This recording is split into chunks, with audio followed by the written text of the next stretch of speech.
Check 2. Check.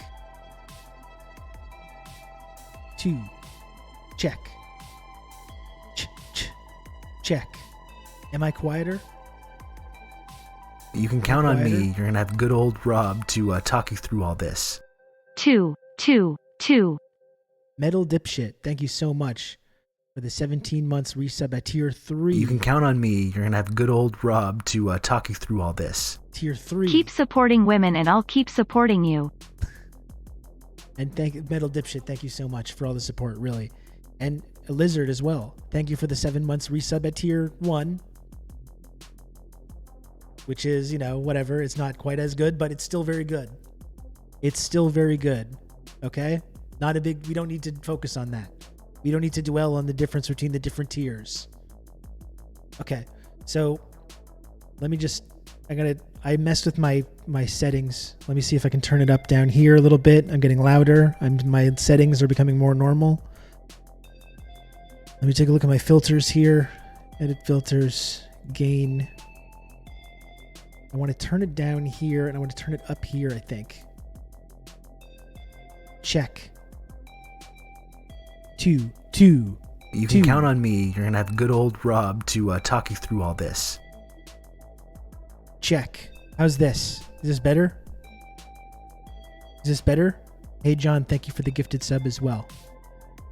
Thank you, John McCain's Ghost. Are we better here? How's this working for you? I'm seeing the levels are just they're going a little bit into the red, but not too much. I think that's what we need. I think we're in the good volume. I think we're in the good volume zone here. You know what? I think I can even turn the alerts down. I think I could even do that. You can count on me. You're going to have good old Rob to talk you through all this. We all know you are a Kremlin asset with the directive of PWNING capitalism in the marketplace of ideas with Putin-backed clapbacks. Thank you, Dose Streams, for the 2 months of tier 1, and that is correct. Everything that you just said is correct. Absolutely. That is true.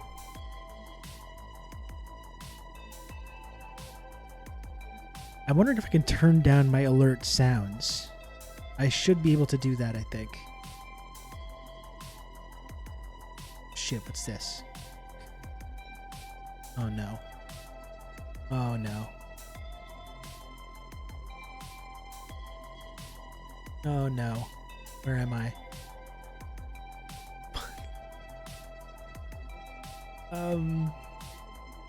I just clicked around a bunch of stuff on Streamlabs, and I no longer see myself.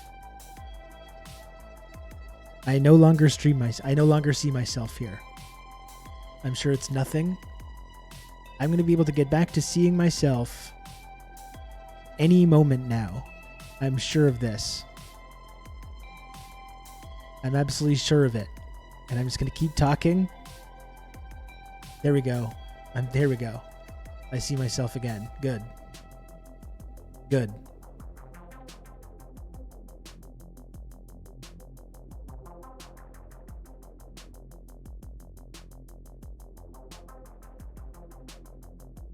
Very good. Okay. We see you. We hear you. Thank you. Thank you, friends. Okay. Professional streamer. That's right, Sam.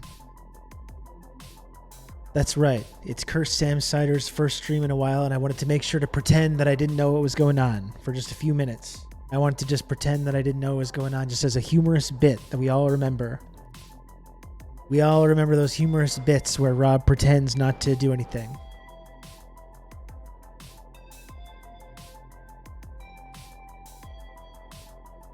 Sorry, I think my noise gate is stopping that, but there's some work going on below me. I'm hearing hammering and drilling and shit below me. A little bit of kayfabe, that's right. I've missed your bits and goofs. Thank you. And I've missed showing them to you, folks.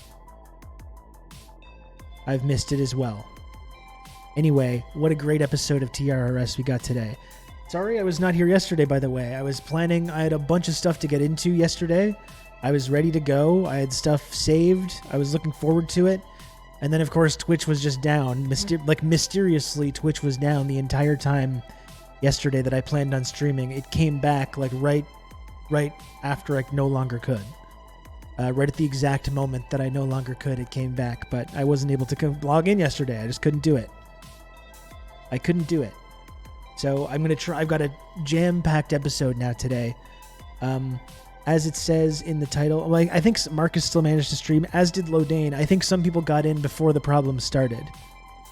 I think some people got in, and once you were streaming, I think it was okay, but I couldn't log in. So jam-packed today.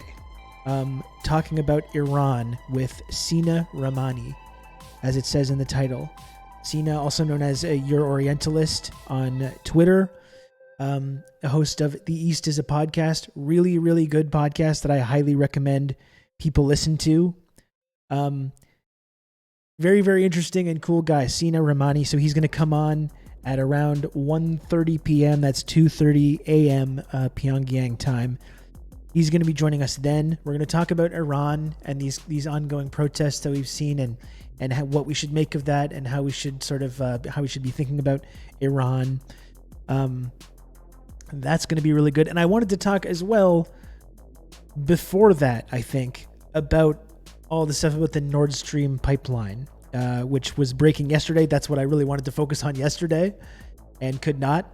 So I'm going to try to jam in some of the stuff that I had saved to talk about the NORDSTREAM pipeline prior to that, which I'll get to in a few minutes. How does that sound, folks? Does that sound good to you? Does that sound good to you? Great. Now I'm not seeing any new chats, and I'm wondering if there's a problem, if there's a technical problem. If you can hear this, please chat. Let's see some chats. Good here. Okay, there we go. Okay. I guess I was just being boring and not engaging. That's more the problem. That's more the problem, and less like a technical glitch and more of like a mental glitch.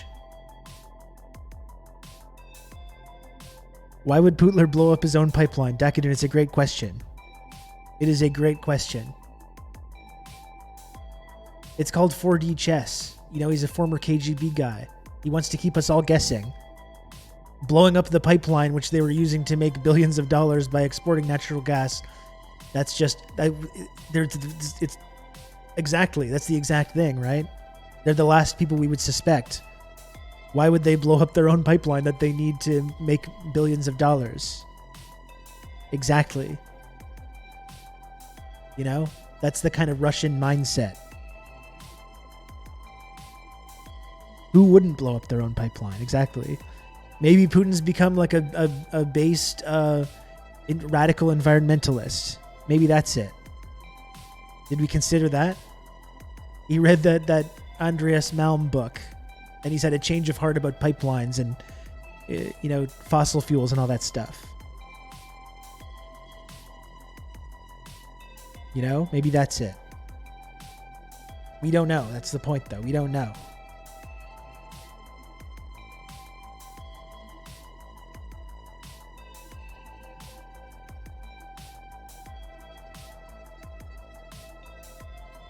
Greenpeace Putler, that's right. Greenpeace Putler. I'm saving some of the links that are being shared in the chat here.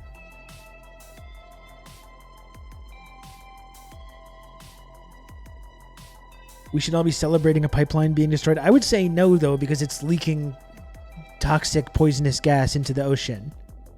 I think that's probably not good. Like, that's not good for the environment in any way. Leaking methane is not ideal. No, that's not good. We don't want that. Like Liz Truss blowing up the UK economy, these leaders are just operating on another level. That's it. We can't question this. We can't question these people and these kind of decisions.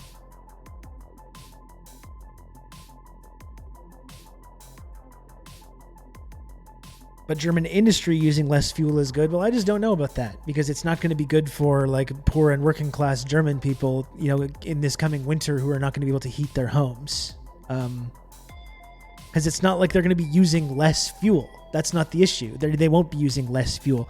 They'll be using the same amount of fuel, but more expensive fracked gas purchased from the United States of America.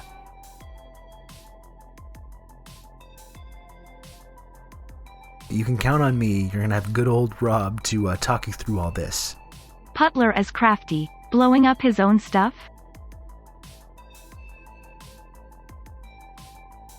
That's right, Amazing Bird Show. That's why we can never question this. Thank you for the 18 months of Prime, Amazing Bird Show.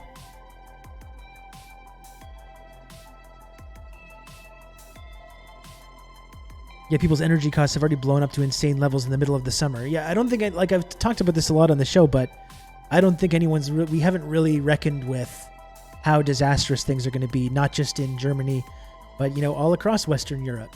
This winter, you know, we're still in the summer. But when people are trying to heat their homes this winter, the reality of that is going to set in. I don't get the Putin argument either. Is the argument that he's trying to send a message to Europe or to his own political opponents that there's no option but victory seems like a stretch? I think this is one of the situations where the simplest explanation is probably the correct one.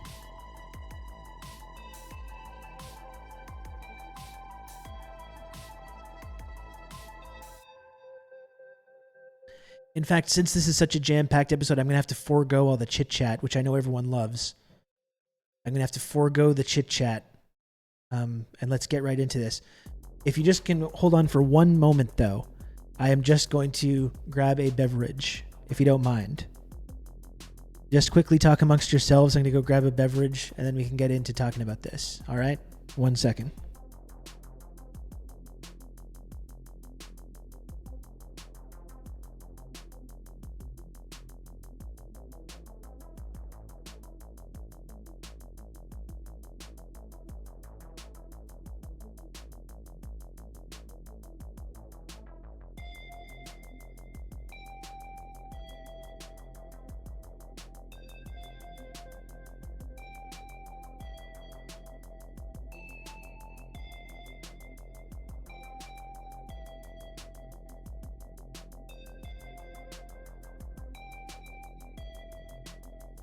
Left you looking at my messed up chair.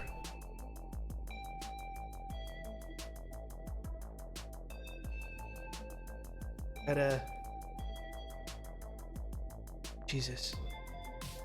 a Perrier here, Pamplemousse. Very refreshing.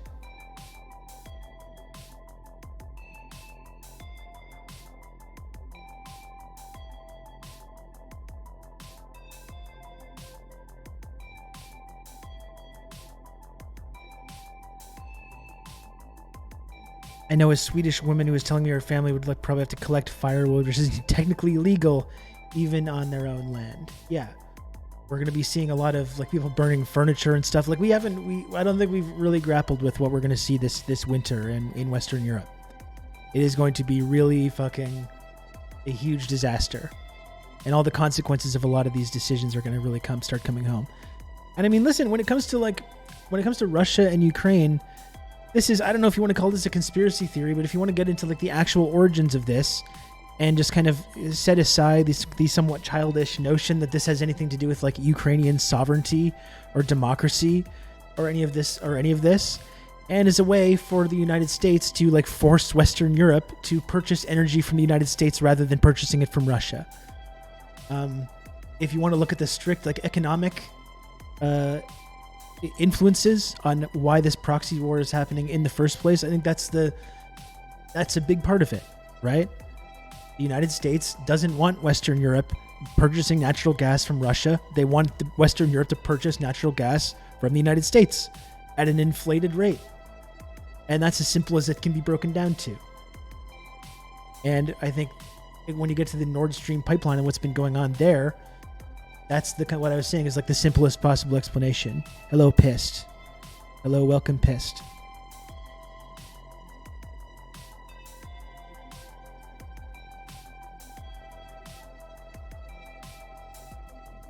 Basic material analysis tells me that whoever's profiting the most is probably responsible. Listen, I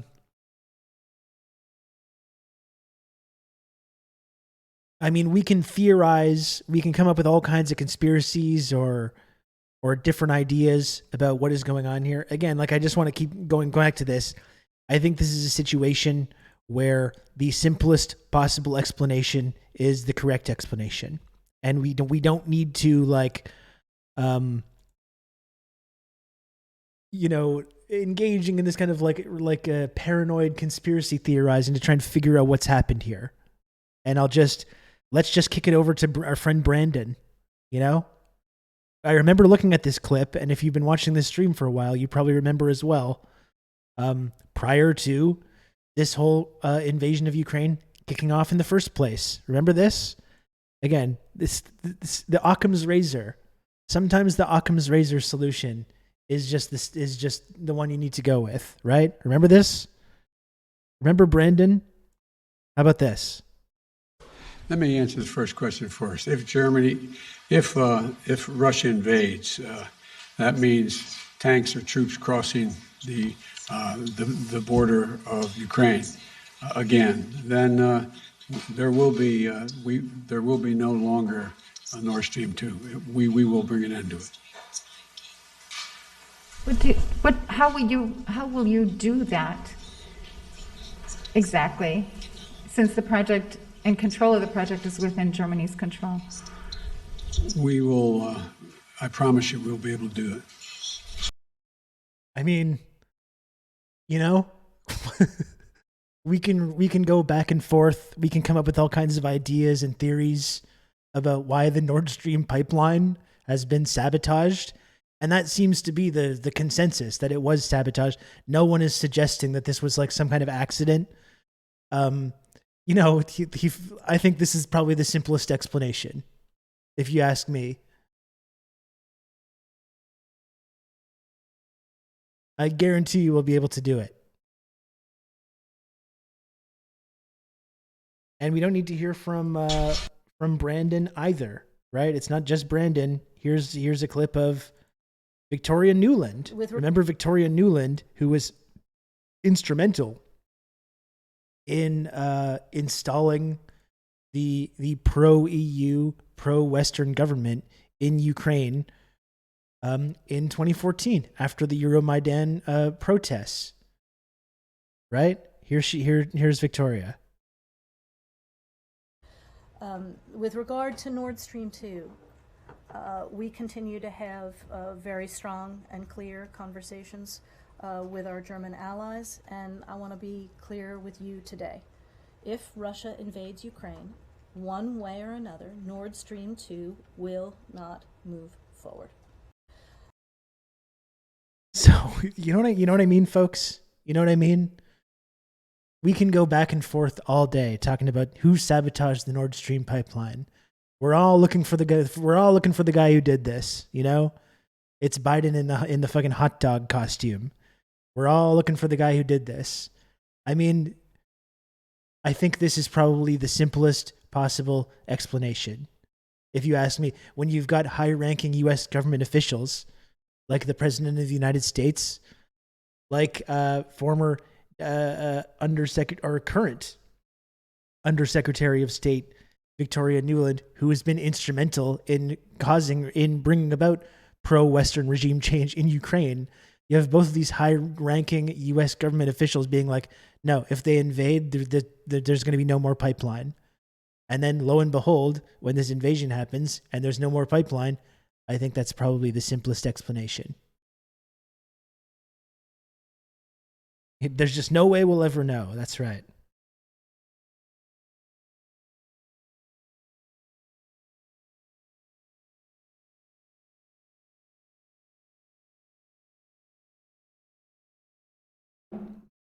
And Kira, I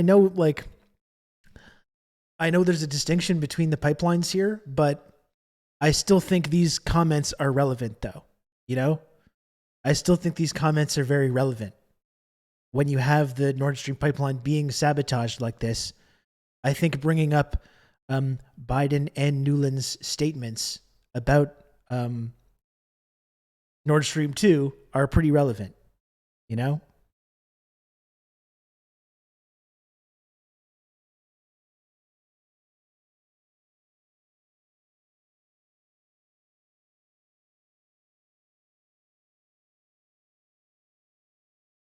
And here's some more. This is a really great thread as well by Twitter user at B-Day Marksman, or professional hog groomer. This online world is so weird when we're returning to professional hog groomer for information about this that we're not getting on mainstream media. But I think this is important to take a look at as well. By the way, how's my echo? I think the echo has been reduced. I think it's still there a little bit, but it's been reduced, hasn't it? Just tell me it's been reduced so I can move on mentally, please. I think it's been reduced. Yeah, King Window. This is exactly what we're trying to take a look at right now.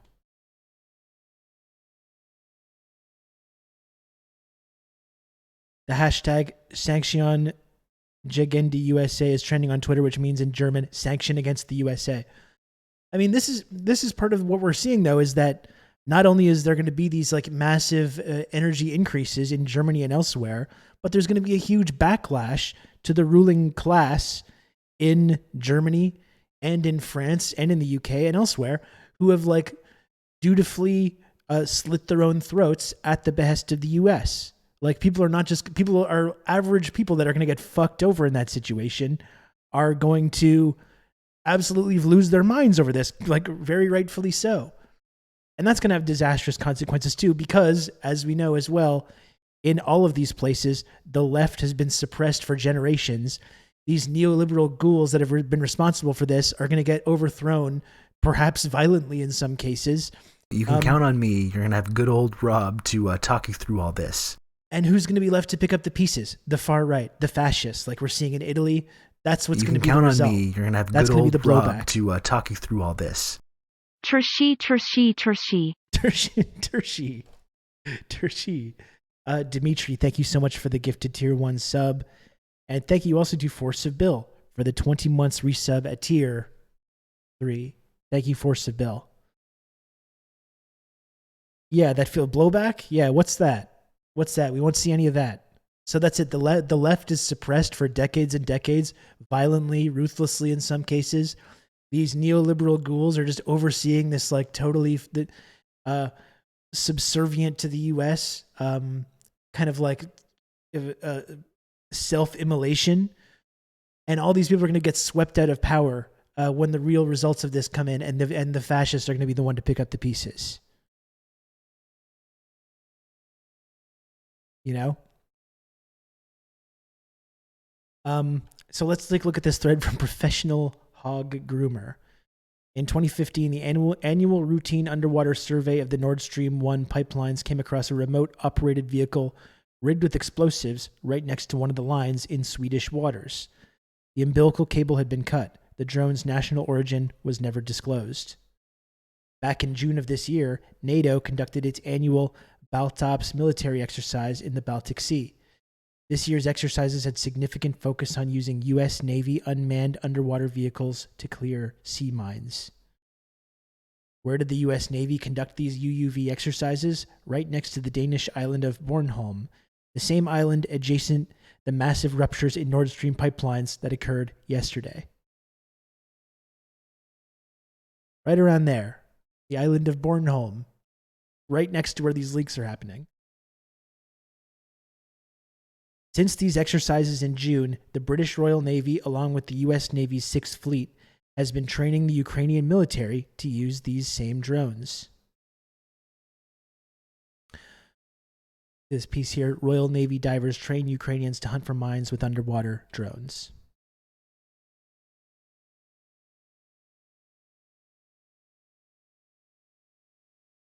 Well, that's kind of interesting, isn't it? The island of Bornholm, that's where those NATO exercises were taking place. And then there's the damage to the Nord Stream pipeline.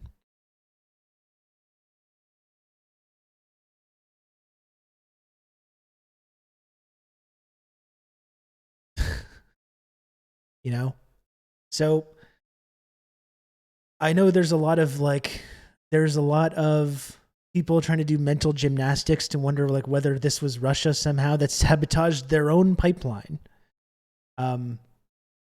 But this is just a case where I think you ask yourself that classic question. People are posting Mr. X in the chat correctly, I think, because you got to wonder who benefits. I don't know if Russia really benefits from the Nord Stream 1 pipeline being sabotaged.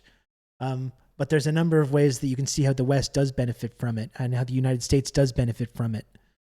And given the statements about from Biden and Nuland about Nord Stream 2, given all this evidence about these NATO exercises taking place like directly across from where these leaks are taking place, I mean, come on, folks. Come on. Let's get real here. Right? Let's get real.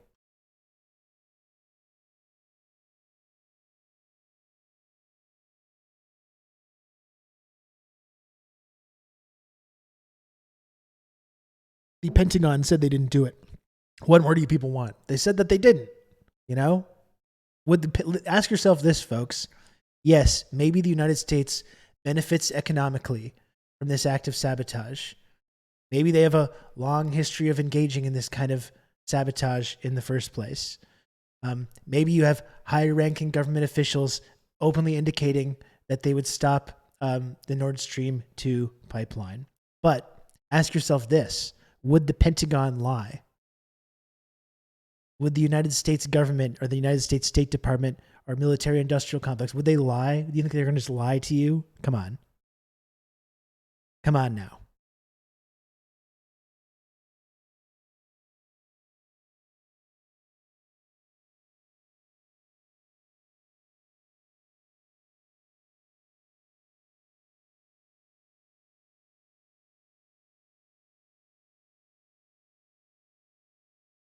Look, we got more high-ranking government, U.S. government officials. Gas flowing. January 5th. This pipeline does not have gas flowing through it at present.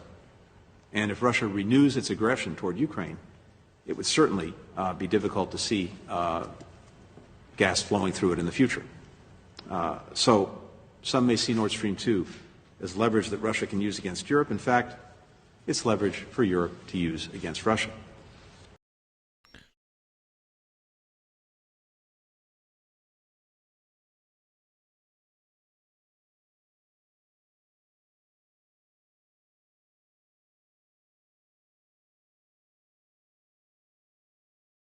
And here's the same guy. Very same guy. On the question. Yeah, sorry. The very same guy, just a few months later, seems to have changed his tune a little bit. On the question on energy security and Nord Stream in particular, a few things. The leaks are under investigation. There are initial reports indicating that this may be the result of an attack or some kind of sabotage, but these are initial reports and we haven't confirmed that yet. But if it is confirmed, that's clearly in no one's interest. My understanding is the leaks will not have a significant impact on Europe's energy resilience. And what's critical is that we are working day in, day out, both on a short-term basis and a long-term basis, to address energy security for Europe and for that matter, around the world. Exactly. So the U.S. is working on it. We're going to ensure that there's no disruption because you're going to get fracked gas from the United States, right? No problem. No problem whatsoever.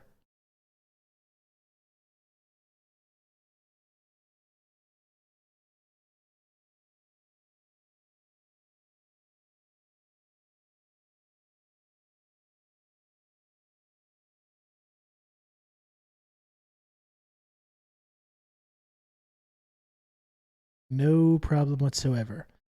But this is interesting too, as someone was just pointing out in the chat, this kind of anti-American sentiment that is growing in the countries that are affected by this.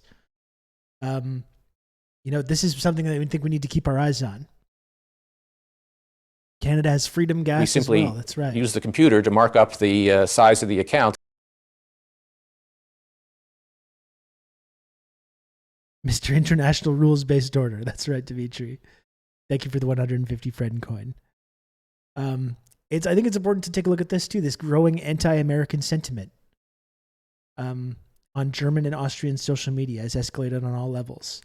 German and Austrian netizens openly accused the U.S. Navy, which days ago was in the Baltic Sea, of having carried out the attacks against Nord Stream 1, Nord Stream 2.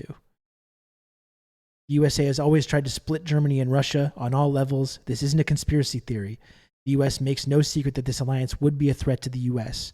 Nord Stream 2 should be put to an end with all might. Point. A Polish politician with personal contact with Biden thanks the U.S. for destroying, and we're going to look at this too in a moment. A Polish politician with personal contact with Biden thanks the U.S. for destroying Nord Stream 1 and Nord Stream 2. Who still believes it was Russia? Biden already threatened on February 22nd that he had the means to stop NS2. There is talk of a sabotage action. It's correct. From a purely rational point of view, there's only one possibility. Only one country on this earth has both the power and the interest to end Nord Stream 2. Who actually sanctions the United States and the Pentagon? In this comment, the USA is playing a highly dangerous game. Either the German government sees through it and rows against it, or it drags the entire population into the abyss. And I think we know which direction they're going to be going with that. Sad to hear Germany's turning into a brainwashed dictatorship and joining the axis of evil. I know, it's very scary. Very scary situation.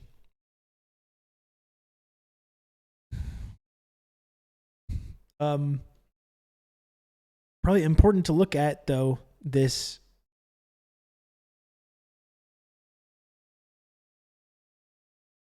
Where is it? Did the tweet get deleted? Hold on just one sec. Let me see if I can find it here.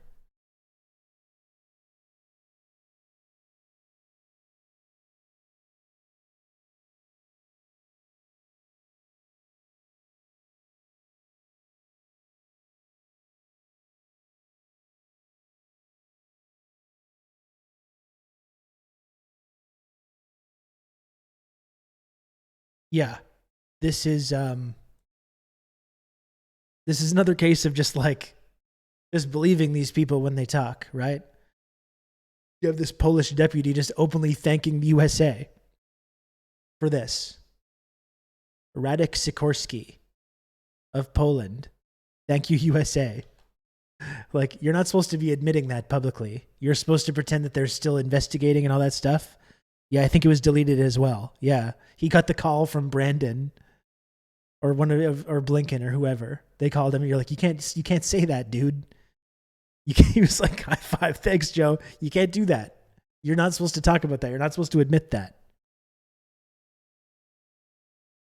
You know? The only time Germany has been evil, it's true. The only time in history. We did it, Joe. That's right. And did I read this correctly as well? Hold on.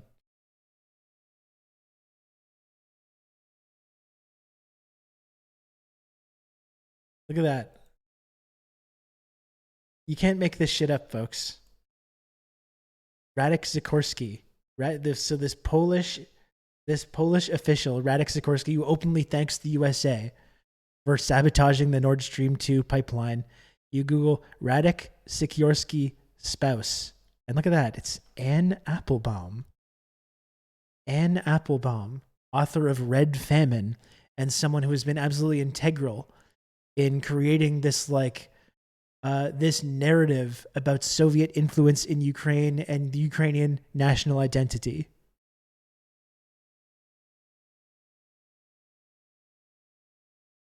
Huh. Doesn't that make you say, huh? It certainly makes me say that. It certainly makes me say, huh? Doesn't it make you say, huh? Some of these, it's just one of those things that make you say, huh, you know, who knows? Let's see if we got any interesting videos on this.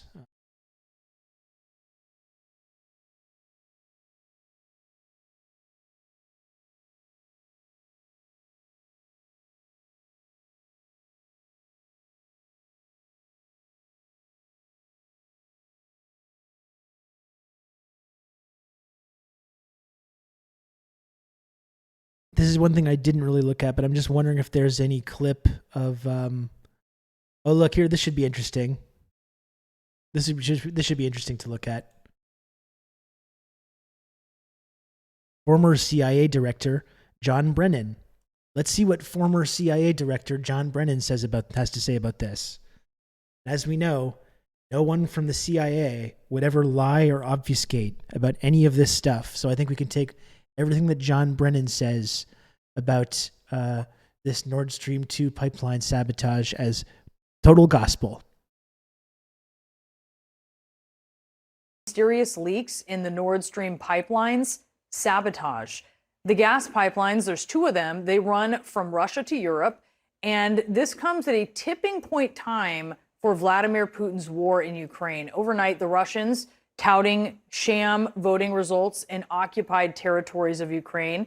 These bogus results showing a majority there in favor of joining Russia. That's no surprise. Bogus. This, by the way, violates. That's very objective journalism too. These bogus sham elections, right? Where's the evidence that they're sham elections?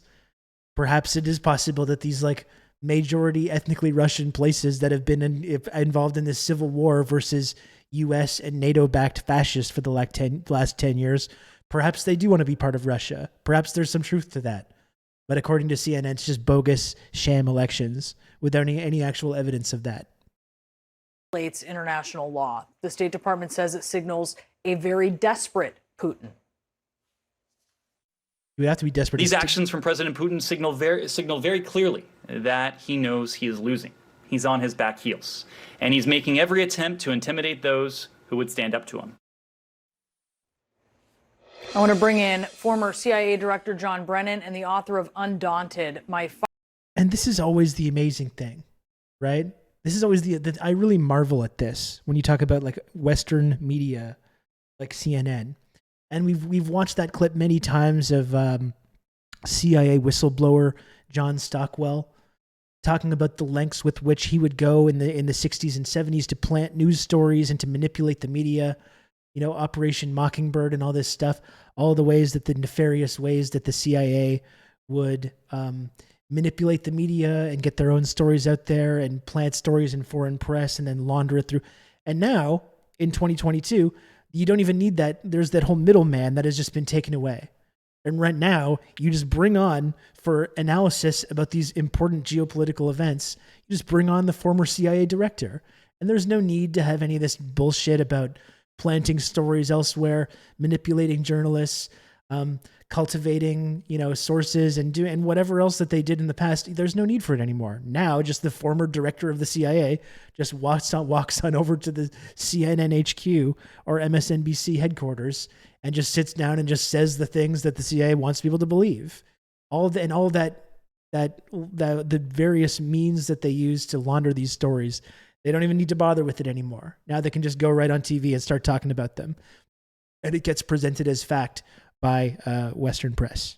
Fight Against America's Enemies at Home and Abroad, which is now on sale in paperback.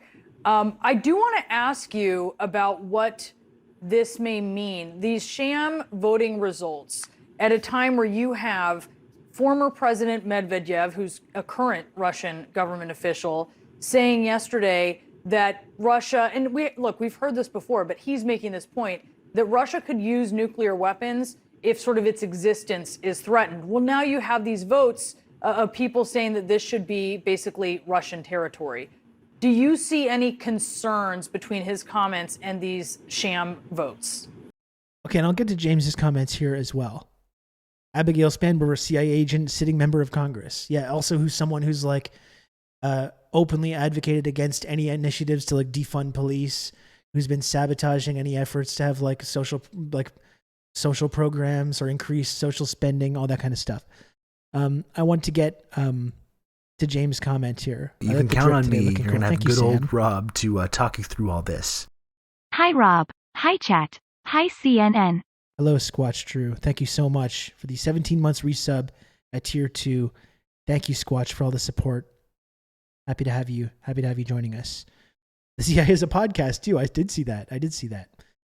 So James says, I think there's some truth to it being somewhat of a sham election, as there's pro-Russian forces all over the place in those areas. My buddy who lives in Russia is used to extremely fake ballot-stuffed elections in Russia itself, so why would it be different there during a war?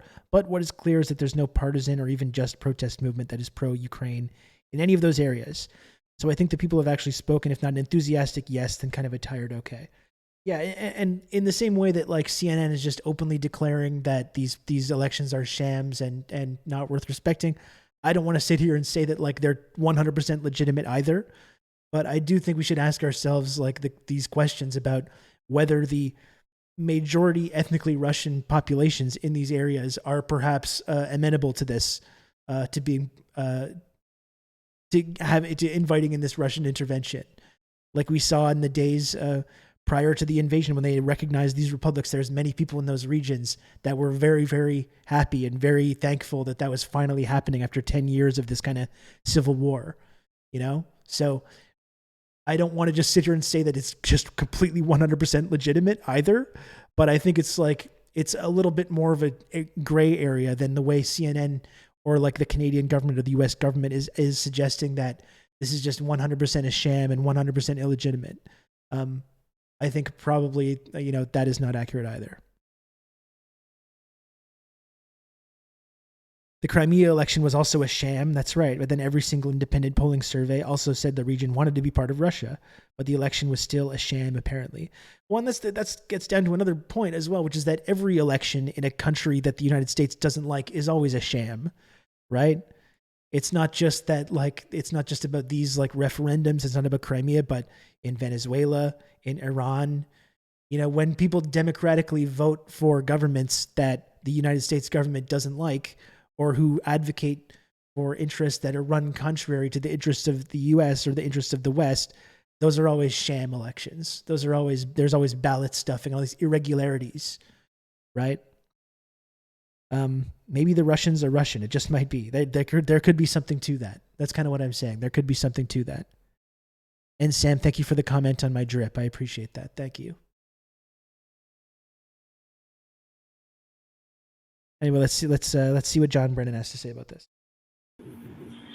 Well, I think Putin and Medvedev are searching for things to do and to say that will indicate to their people, as well as to others, that they are not losing this war as badly as they are.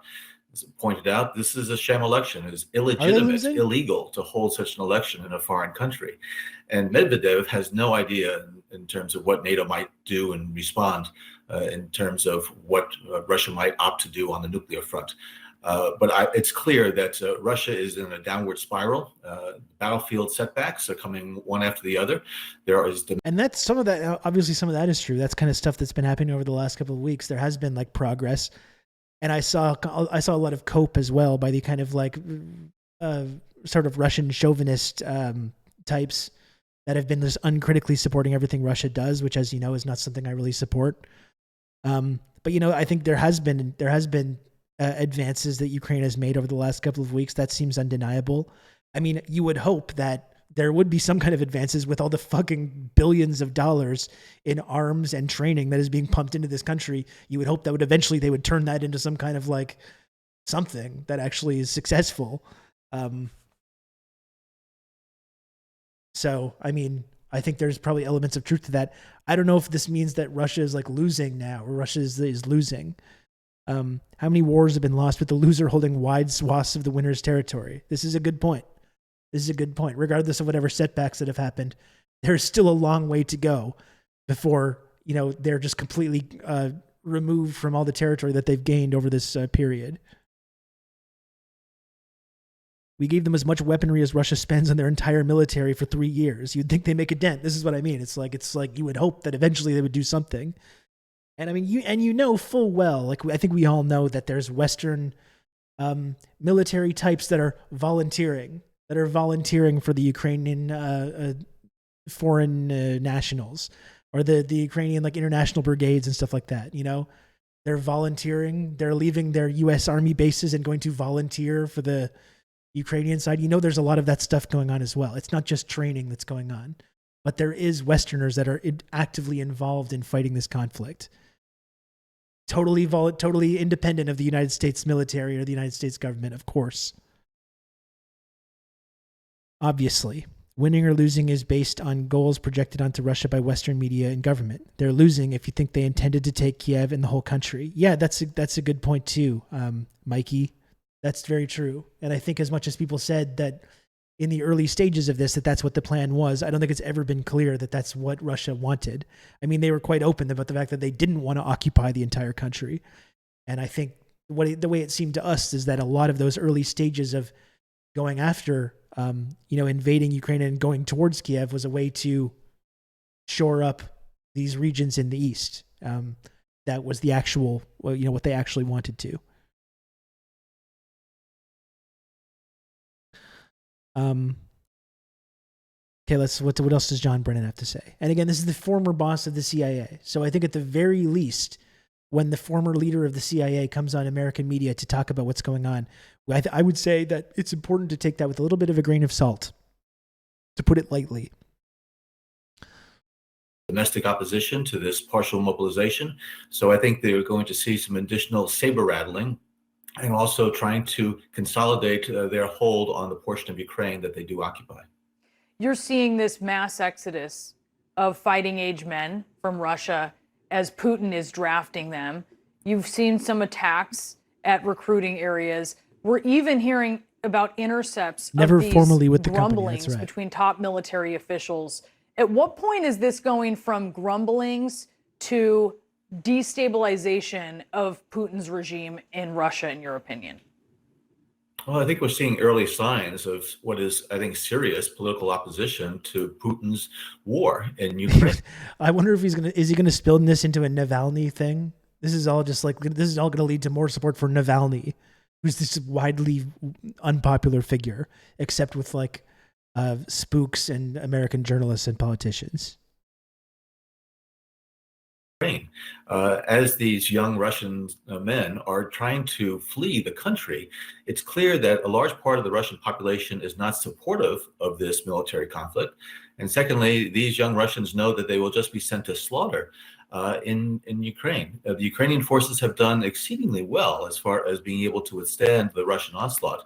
And the number of Russian soldiers killed in the tens of those plucky Ukrainians, they've done a great job. And again, it's like they've been getting an absolutely ludicrous amount of weapons and funding and training and material support. Like the idea that this is just some organic resistance movement is just, it's pretty amazing that they're trying to kind of spin it like that, given what we know about how the West has been backing these folks. Thousands. I think it's clearly sending a chill inside of Russia right now. So I think we're going to see more of this. The question is, what will be the breaking point, and what can Putin do to try to reverse what clearly is a very, very bad trajectory for him? Do you think he's stable? Do you think he's well? Oh, they love getting into this kind of theorizing as well. There's been so much of this shit about Putin as well, right? He's got he had COVID. He's mentally declining. He's got syphilis, whatever it is. Do you think he's just completely losing it? Yeah. How is he doing? You got to check on your friends, folks. Check on your friends to see if they're doing okay. I think he is an autocrat, authoritarian leader who is feeling increasingly beset by problems and by the miscalculations that he has made as far as going into Ukraine. He's isolated. He is also trying to hold on to power. So I think we're seeing increasingly desperate steps that are being taken. And if these explosions in the undersea gas pipelines off the Danish coast are acts of sabotage, I think we're going to see more and more things that Putin is going to try to do to try to weaken the resolve of the NATO countries, but also to try to intimidate anybody who might oppose him. Do you think Russia's behind the sabotage of the pipelines? Well, I think all the signs point to some type of sabotage. These pipelines are only in about 200 feet or so of water. They sure do. Russia does have an undersea capability that would easily lay explosive devices by those pipelines. And I do think it's a signal to Europe that Russia can reach beyond Ukraine's borders. So who knows what he might be planning next? But I think this is clearly an act of sabotage of some sort, and Russia is certainly the most likely suspect. Why blow up their own pipelines if they can obviously just cut off the gas flowing from them? Well, there's been no gas flowing through those pipelines, although there's some gas that's been pent up in them. That's why we've had the methane release. But there's also pipelines that are going into Europe that are bringing gas from Norway. And so it won't take much if Russia decides to go after the other pipelines that are bringing gas into Europe. So I think this might be, again, a sign that Russia is intent on doing whatever it believes it needs to do in order to weaken a European resolve. But I think this might be just the first salvo of some additional things that might be coming toward Europe. It's incredibly alarming to hear, obviously, those details. We appreciate your time, sir. Thank you so much for being with us this morning. Thank you, Brianna. That's it. I think when the leader, NATO, the former head of the CIA, is out there claiming that Russia blew up their own pipeline and talking about these sham election results, at the very least, at the bare minimum, we should take that with a huge grain of salt. And I think the logical extension is that we should understand that the U.S. is deeply implicated in this pipeline sabotage, and it's also obfuscating the role that the U.S. has played in provoking this proxy war in the first place. Of course, additional things, aka we are thinking of staging additional pipeline explosions. They sure are. Yeah, they sure are doing that. Just wondering if there's any.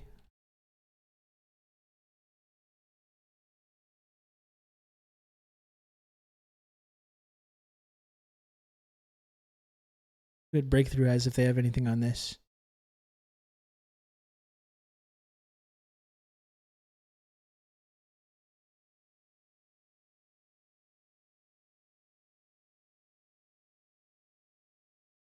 No, I'm not sure.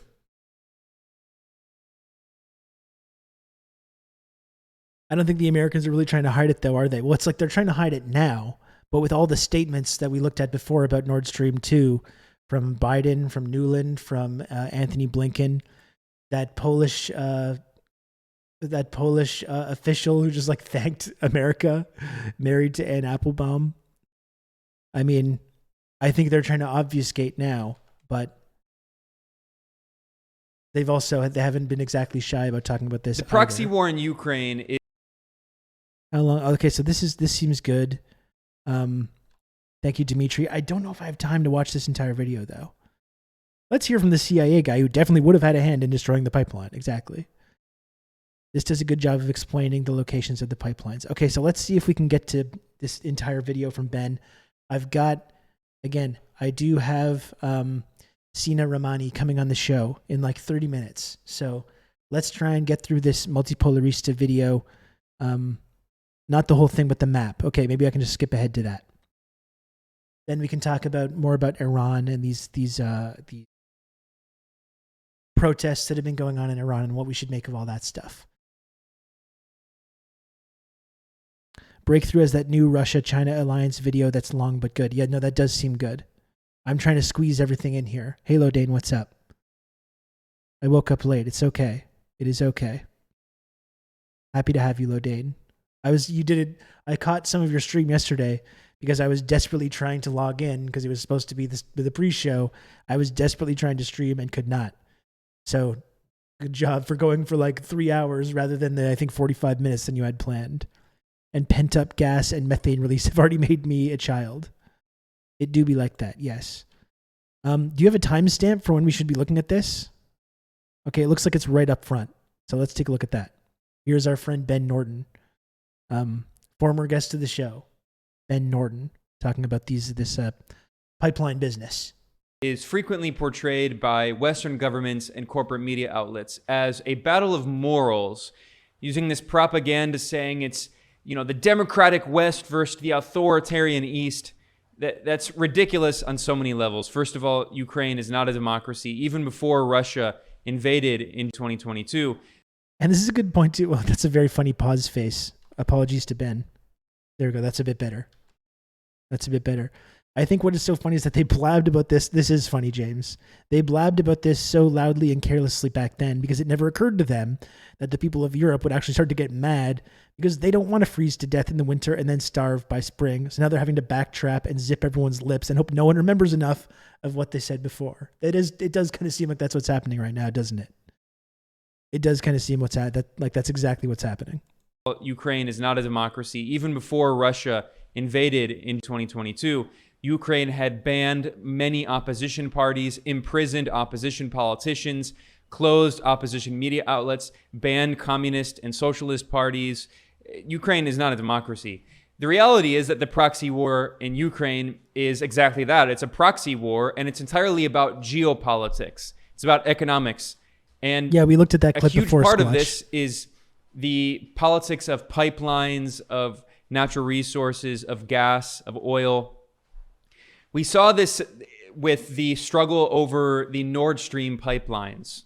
Russia is one of the world's largest exporters of oil and gas, as well as fertilizers and wheat and minerals.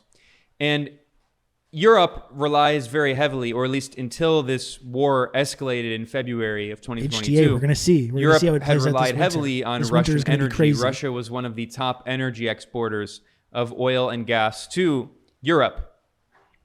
And I have a map here that shows the gas pipelines from Russia to Europe. And one of the most important, actually two of the most important pipelines that could provide Russian gas to Europe are Nord Stream 1 and Nord Stream 2.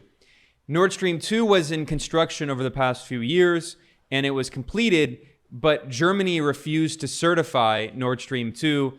And then in February, before Russia invaded, after Russia recognized the independent... Oh my goodness, Dimitri. Dimitri, thank you so much for the 5 gifted subs. Very, very kind of you. Thank you. Goodness gracious. We sure as hell will. Americans will eat endless amounts of shit. Europeans seem to be a little bit more unwilling.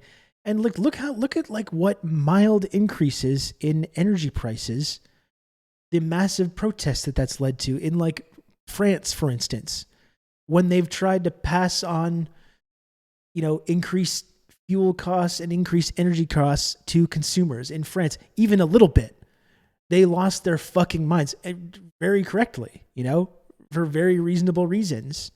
And try to imagine some of those like Gilets jaunes protests that we saw in France, but incomprehensibly larger than that across Western Europe. Like, it's just unfathomable what I think we're going to see when these massive cost increases start getting passed down to people. Of the Donetsk and Lugansk People's Republics in the Donbass, Germany. Yeah, and Sam, I still think the U.S. escalated this in large part. What did I say, Carnova? Did I say filet jaune? God damn it.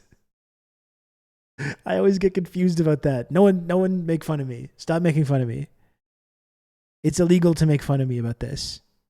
The yellow vests, okay? The yellow vest protests. Leave me alone. I still think the U.S. escalated this in large part due to Nord Stream and the desire to control the energy market. Like we were saying up front, Sam, like before you showed up, I think that's the simplest explanation of all this. The idea that this was escalated because of like Ukrainian sovereignty or these sanctified ideas of democracy or all this bullshit. I mean, that has never been what this is about, ever. It's about countering Russia. It's about dragging them into a quagmire. And it's about getting Western Europe onto fracked gas from the United States rather than cheaper natural gas and fossil fuels from Russia. That's as simple as it can be broken down to. Germany suspended the process of accrediting the Nord Stream 2 pipeline, but there were still the Nord Stream 1 pipeline that Russia was using to provide energy, gas, to Germany, and then Esther. also to other parts of Europe. And on the map, you can see that the options for providing Russian gas to Europe are really just the Nord Stream pipeline connecting Russia to Germany. Nord Stream pipelines, at least Nord Stream 1 is until recently it was working, and Nord Stream 2 it was not yet working. And then you also have the Jamal pipeline that goes from Russia through Belarus into Poland. And then you have pipelines that go through Ukraine, including the Soyuz and the Brotherhood pipelines.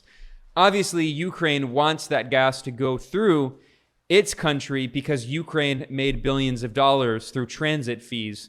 And there were also long-time allegations that Ukraine was actually itself siphoning off some of that Russian gas. Now, what happened this September, though, is the Nord Stream pipelines, both of them, 1 and 2, even though 2 is not functional, they were faced with very strange circumstances and had giant holes in them. And this has led to widespread speculation of sabotage. A lot of people think that, including local authorities in the Baltic Sea, have said that this is likely caused by sabotage. So yes, Quash, they want Europeans to act like fussy boomer libs and care about Russiagate horseshit. What do you mean Germans are turning into Rachel Maddow every night? This is what I mean. It's like, I think when the actual economic impacts of these decisions start to come home, it is going to turn into an absolute nightmare for the establishment in all these places, in Germany and France and all throughout Western Europe. And as we were saying, the dangerous part of that is the fact that the left has been ruthlessly suppressed in these places for decades by, the US first and foremost, and by Western imperialism. And when the ruling class and the establishment in these countries is threatened or swept away by the coming craziness that's going to happen in this winter, the people that are going to be left to pick up the pieces, like we're seeing in Italy right now, are fascists. It's just going to lead to an exponential increase in the global rise of fascism, which is going to be, historically, I think is not a great sign. Historically, I think that has led to some bad things previously. And I'm starting to be a little bit concerned that some of these historical factors are going to start to have the same impact. Hello, Starlight. What's up? Welcome. Happy to see you again. this is now leading to a blame game, and people are saying, who sabotaged the Nord Stream pipelines? The German media has speculated that it could have been Ukraine itself, because, of course, Ukraine does not want Russia providing energy to Europe. And Ukraine also wants, if Russia is going to provide gas to Europe, it wants that gas to go through Ukraine, not through the Jamal pipeline, through Belarus and Poland, and not through... And the United States and Western imperialism aiding and abetting fascists as long as they're anti-Russian? Where have we heard that before? Where have we heard that before? I don't know. It seems really familiar, this narrative. It's probably nothing, though. Don't worry. It's probably nothing. Through the Nord Stream pipelines. There's also speculation it could be the U.S. The U.S. had been threatening not only Russia, but also Germany over the Nord Stream pipelines for many months. In fact, former CIA director turned Secretary of State Mike Pompeo, it's not just he Biden said and Nuland the U.S. and Blinken. would do everything to stop the Nord Stream 2 project. The Trump administration and the Biden administration were threatening to impose sanctions on German institutions and European allies in order to prevent the Nord Stream 2 pipeline from being certified. And of course, who has benefited from the refusal of Germany to certify the Nord Stream 2 pipeline is the U.S. This is a report from the U.S. EIA, the Energy Information Administration, and they reported in June, U.S. liquefied natural gas exports to Europe increased during the first 4 months of 2022. We've seen a skyrocketing increase in U.S. liquefied natural gas, LNG gas exports to Europe. And you can see a graph here that shows the blue in the graph is the percentage of the U.S. LNG exports that are going to Europe specifically. Europe has very quickly replaced Asia over just a few months. to become the top importer of U.S. LNG.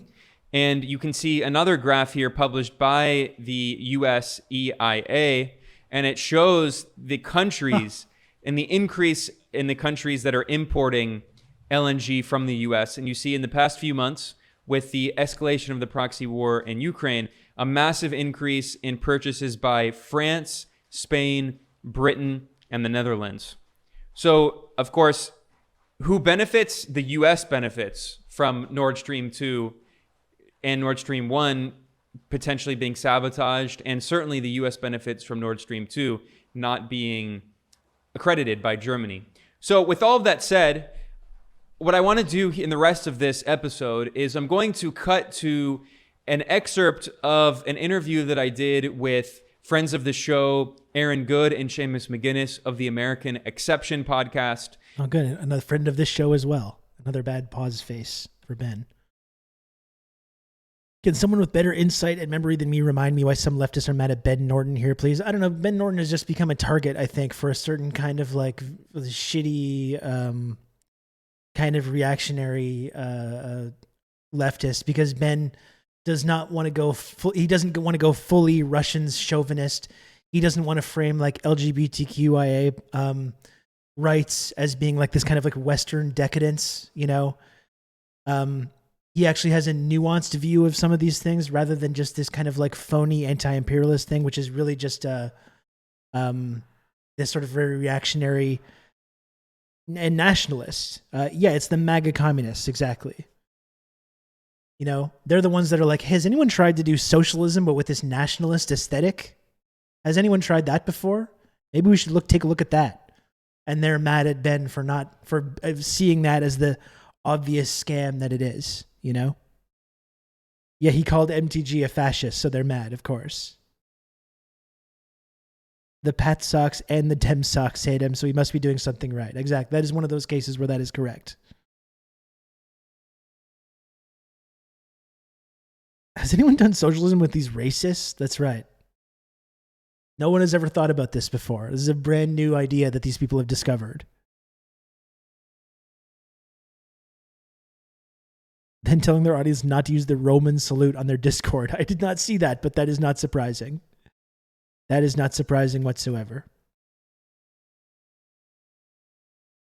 The increase of U.S. liquefied gas export to Europe started in December 21, 2 months before the invasion, like if they knew it was coming. Huh. There's a lot of things happening today that make you say, huh, isn't there?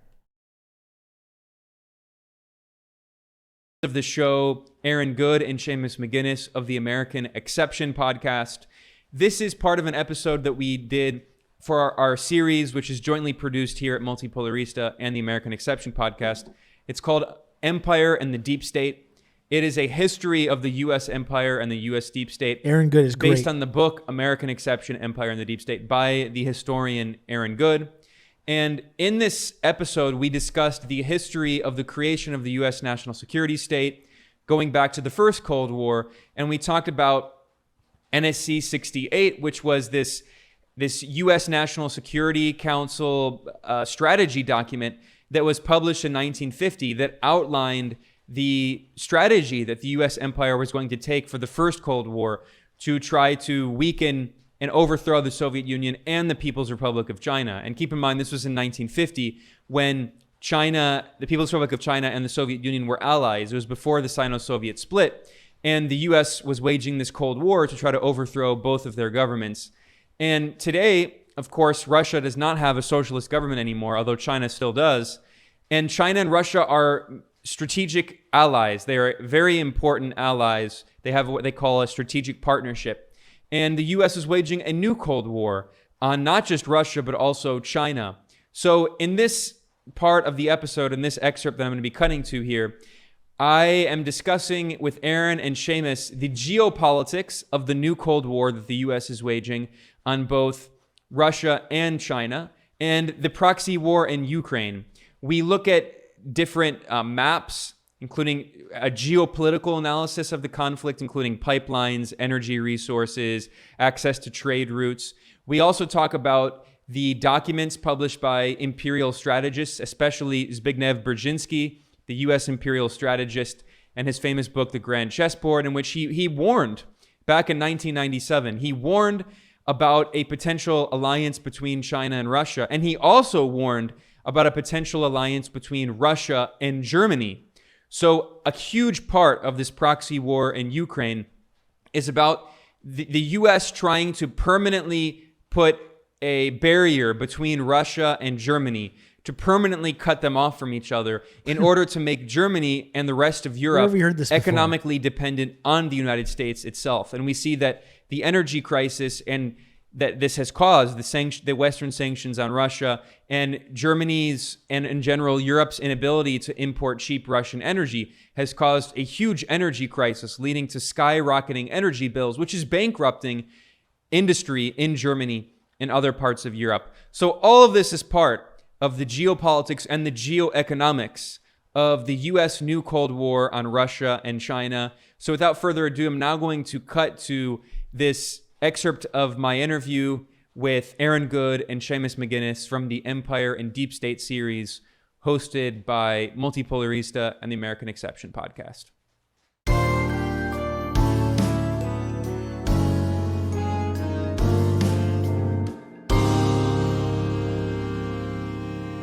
I like that little sting.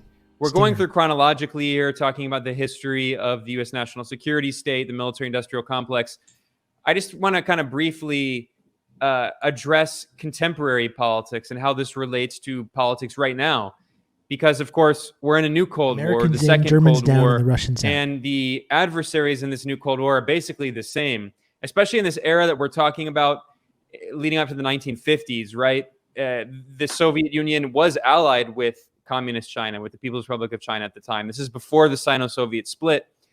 And we know that these war planners, after the communists won the Chinese Civil War in 1949, that in the 1950s, these U.S. war planners, when they were planning for a potential nuclear exchange with the Soviet Union, we know because of Daniel Ellsberg's book, The Doomsday Machine, that they set up the system so it would automatically launch nuclear missiles, not only in the Soviet Union, but also China. So for these war planners, China and the Soviet Union at that time were joined at the hip. They were inseparable. And of course, in the 1960s, the late 1960s, that falls apart with the Sino-Soviet split. But anyway, the point is that now we see a situation that is in many ways similar. You know, people talk about how history doesn't repeat itself, but it echoes. And we see a lot of historical echoes right now. We see a clear Chinese-Russian alliance. In February, before Russia invaded Ukraine, in the first week of February, Putin met with Xi Jinping, the Chinese president, and they released this 6,000-word joint statement, this kind of manifesto. So what kind of lessons do you draw from this era, the Truman era, to understand the U.S. kind of imperial designs today for the new Cold War against both China and Russia? Well, I think that you can look at the actual maps and look at geography and then trace that to what leading thinkers have put forward in the US and the UK. I'll talk about Halford Mackinder, okay? He's a famous geopolitical theorist of the early 1900s for Great Britain. I have a map here with that sort of shows his general theory, if you can put it in map form. And I don't think we have time to look at this entire interview with Ben and Aaron and Seamus, but I'll try to go for as long as I can. Maybe I'll just increase the speed a little tiny bit, because I do have SINA RAHMANI coming on the show in just a little bit. We're going to pivot to Iran. Like I said, this was all the stuff I was going to do from the entire stream yesterday. I'm trying to squeeze that into the early part of the stream, and then we're going to pivot to Iran right after this. So we'll see how much of this we can get through before SINA comes on. He talked about Eurasia as the world island, the world island of Asia, Africa, and Europe, basically. Okay, and he, especially Eurasia, is like the world island, but then some formulations would say, look, they're all one landmass because of Africa. So he sees the heartland as this area mostly, of the middle part of Eurasia, which is mostly Russia, Tibet, Mongolia, and so on. He called that the heartland, and he said, who rules East Europe commands the heartland. Who rules the heartland commands the world island. Who rules the world island commands the world. Now, this gets put into practice by the British strategists for the British Empire. But of course, they can't really take over Russia and control it. So the question is, how do you sort of negate the power, the potential power of all of this land and resources and all the human beings that live in these areas, because they could potentially be a kind of unstoppable force if they were ever organized and bent on imperialism. So this thinking has been influential in the United States. And you see in the map that there's this area in the middle that gets called sometimes like the pivot area or the rimlands. And this is Eastern Europe and the Middle East and South Asia and Southeast Asia can be described this way. So it ends up being this whole swath that borders the two big communist powers, during the Cold War, the People's Republic of China and the Soviet Union. So, and this traces back to, it's very relevant to understanding today because the US, again, as with NSC 68, is trying to quarantine Russia with all of these sanctions and so on, trying to stop economic integration between Russia and Western Europe. And this has relevance to if you look at World War I, what the Germans were trying to do, which again, really frightened British policymakers. There's a railway, the Berlin to Baghdad Railway, which I have a map here. And you can see this map here where they had planned to, before World War II, most of it was completed, before World War I, they planned this railway from Berlin all the way down to Baghdad, as the name suggests. And there had been a lot of oil discovered, and it was becoming clear to industrialists that oil was the way of the future. And so this railroad really threatened Anglo. Yeah, Dimitri, love these two guys. The British Empire, because they're able to go across. You weren't around for a couple months, Dimitri, but I would just like to point out as well to you and to others that happen to be in the chat right now that I did speak to Aaron Good a couple months ago on this very program, and I would encourage people to watch that clip as well, my talk with Aaron Good on my YouTube page. You can also subscribe to the YouTube page if you're not subscribed already. Really good conversation with Aaron on the YouTube page as well. It's someone I hope to work with more in the future, because I think we talk about a lot of the same stuff, and he's a lot more informed about it. And I'm just more like bullshitting and pretending like I know what I'm talking about. But I would recommend that people check that out as well. We simply use the computer to mark up the size of the account. There you go. Thank you, Dimitri. Yeah, thank you for the 150 friend coin. And I would encourage anyone else as well, if you enjoyed this content, if you enjoyed the program, please consider subscribing. It is Slubtember right now, so all subscriptions are at a discount, including gifted subscriptions.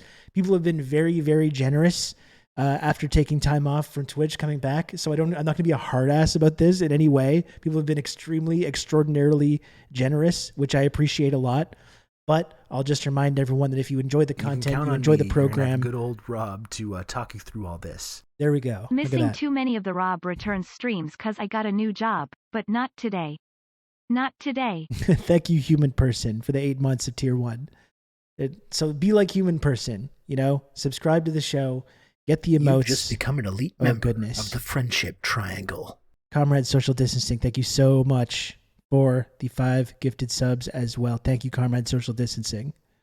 And for all the support you've shown this channel and me. It's really, really much appreciated. Thank you so much. So that's all. That's my little pitch. Again, I want to, people have been very, very generous, extraordinarily generous after taking time off. So I'm not going to be mean or be a hard ass about subscribing, but it's Twitch. This is what I have to do. I got to make the little number go up. Just like our capitalist overlords have to make the line go up, that's what I have to do. I have to make the little number go up, which in turn makes the Twitch and the Amazon line go up as well. I got to funnel a bunch of money all the way up to the goddamn richest person in the world. It's shameful and humiliating, but this is what I have to do. So if you enjoy the show, please subscribe. You've just become an elite member of the friendship triangle. Alana, thank you very much for the 5 gifted subs as well. Thank you very, very much, Alana. I really appreciate you can count that. on me. You're gonna have good old Rob to talk you through all this.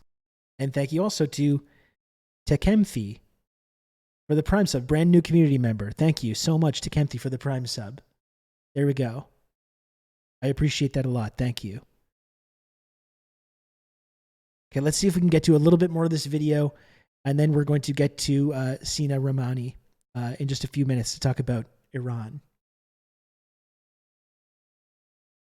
Across the Black Sea, across the Dardanelles, Bosporus, whatever, into Southwest Asia.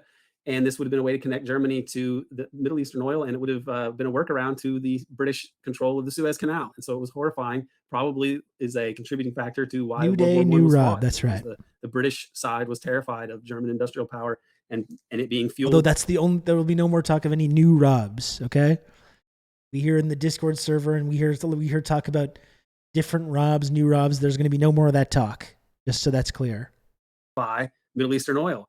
Likewise, they're concerned about German industrial power being fueled by Russian raw materials and Russian oil as well. So it's really something to see how control of Germany has played out as a major issue for American, for U.S. imperialists. And thank you for the gifted sub, Sean. I really appreciate it. Now, there's a quote here from George Friedman, who's the founder of Stratfor, sort of private intelligence entity connected to spooks in Washington and so on. He spoke at the known as the shadow CIA. People call it. Yes, it's been called that.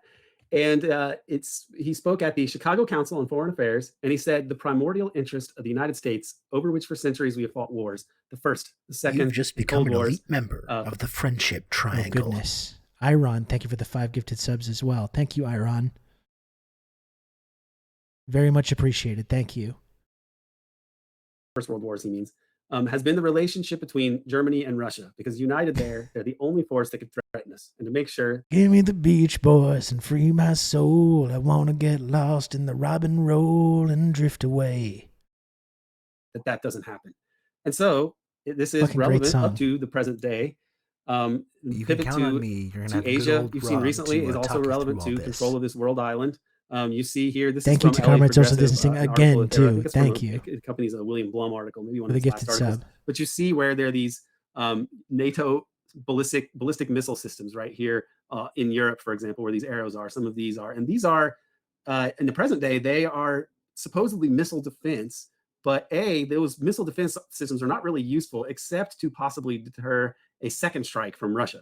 Okay, they were put in Europe supposedly because of Iranian missiles and the threat they represented, but everybody knew at the time that it was really about Russia. Okay, and now Russia sees these things, and these batteries, these missile batteries, nuclear weapons can be put into these batteries, right? It's not like they can't be used to actually launch nukes at Russia. And the U.S. has a long history. Ellsberg puts this in his memoir as well, of putting nuclear weapons in places where they're not supposed to be. They used to park ships and so on with nuclear weapons in Japan in violation of treaties and agreements that they'd signed with Japan. This is just, you can't take the US's word that they're not putting nukes in these places. So Russia understandably treats these as potential nuclear threats aimed at Russia, and they maintain a higher level of nuclear alert because of this, which makes it possible that there could be some sort of miscalculation that could kill us all. And there's all sorts of reasons to not engage in this kind of behavior, but the US wants to for imperialist reasons. Additionally, you have the pipeline issue. Okay, you're talking about integration, economic transactions between Russia and Western Europe. Well, this major crisis for U.S. policymakers is the Nord Stream pipeline, the second one, especially. I guess they run in both places. I've sort of gotten some of these confused at some points in the past. I thought the Nord Stream was the one that went through Ukraine, that Nord Stream 2 was up here, but they're actually both up there, which makes sense. But they already transfer a lot of hydrocarbons through Ukraine pipelines. Also, the Nord Stream 1 pipeline, which is shut down. Nord Stream 2 was supposed to come online right around the time that the Ukraine war Dimitri, thank you for another gifted sub. This seems to be the longer-term solution for Germany's Brandon, it was the U.S. issues and really the rest of Europe. We do know who did it, but the U.S. has not wanted this to go forward, and this has to be a factor in what the U.S. is trying to do now. We've determined this. We've got to the bottom of this today. Recreate the bipolar world that was established within SC 68. And bringing people into NATO means that they will have to spend, these European countries will have to spend a certain amount of their GDP or their national budgets on weapons, which of course the U.S. is going to sell them. And so I see this as the U.S. trying to re-engineer this arrangement, because without doing so, the actual workings of the global economy are going to allow for the continued improvement of the Chinese economy, the growth of Chinese economic and thus military power, and it will make Russia all the more powerful because they can sell raw materials to China, to Western Europe. And this is a huge threat to the U.S. It's basically the same threat in many ways. It's the same threat that NSC 68 was created to deal with. And now these other sanctions regimes and this war in Ukraine is designed to more or less maintain U.S. hegemony. So if people are thinking like, I don't understand why the media would be pushing this Ukraine war if it wasn't really like important or the moral thing to do for the United States, it's because this is really a war for the U.S. empire to stop these historical trends, which were pointed out by people more than 100 years ago, that Eurasia is an enormously powerful source of raw materials and potential industrial and military power, economic power, and that for Western imperialists, you're going to have to try to control this or contain it. The last picture I'll show here is on the Chinese side of it. I believe that this picture is taken from John Pilger's film, The Coming War with China, but you see all these military bases around China as well. If you look at where all of these military bases are around both Russia, China, well, and you can add Iran to that as well, you see that these there's nothing comparable to the U.S. side. There's no Chinese bases that surround the United States or Russian bases that surround the United States or Iranian and so on. This is the Monroe Doctrine says we was full stop not allow other countries into the Western Hemisphere. Okay, so the U.S. is able to say this whole hemisphere is its sphere of influence, and you better not make any inroads there. But Russia, is expected to suffer a CIA coup that installs an anti-Russian regime right at its doorstep. It's ridiculous, but of course, it's never conveyed honestly in the U.S. media. And this is dangerous. This is dangerous. It's history that we can actually understand. We can see what the U.S. is doing. It helps us to make sense of all the lies. And otherwise, the obfuscating things that officials say all the time, this is really just imperialism.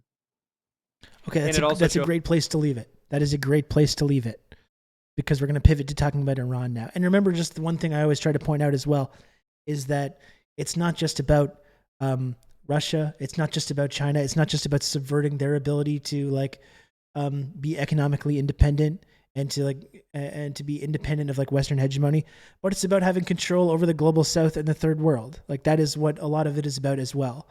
And the Chinese Belt and Road Initiative, right? That is the big threat. That is the big threat. Not just because the Belt and Road Initiative helps China, because it does. It gives China access to all these resources throughout the global South, but it gives the global South a different option for development than they've ever had before. They had one option in the unipolar world. You had the one option for global South development, which was the pro-Western option, the IMF, the World Bank, these Western institutions. Now there's this new option on the table. And yeah, that's beneficial for China as well. But considering what we've seen throughout the global South and what U.S. or pro-Western development has actually looked like in these places, it's very beneficial to folks in these regions as well. And that's one thing that the United States can't abide by either, right? Now, how's just for a transition? And another key cog in the Belt and Road Initiative is the country of Iran, who recently signed a 25-year cooperation and development pact with China, right? So I think we need to understand the protests that are happening in Iran right now through that lens as well. Not to suggest that I don't think to be anti-imperialist we need to be uncritically support religious fundamentalist governments or anything like that. I don't believe that. I think we should acknowledge that there's protests that happen in Iran and in other official Western enemy countries that begin totally organically for totally legitimate reasons. And we shouldn't just suggest that just because they're in non-Western aligned states that they're somehow illegitimate. I don't believe that. But we do need to pay attention to the way that Western imperialists and these vultures start circling around these legitimate protests and start using it to shore up support for regime change, which is going to be a fucking disaster for people, which would be a disaster for people in Iran. I mean, a lot of the problems with Iran right now are a direct result of Western imperialism and Western influence in the first place. So I think it's really important to acknowledge that as well. And to talk about Iran, we are talking today to our friend SINA RAHMANI, aka Your Orientalist, on Twitter. And I think this is going to be a really interesting discussion with.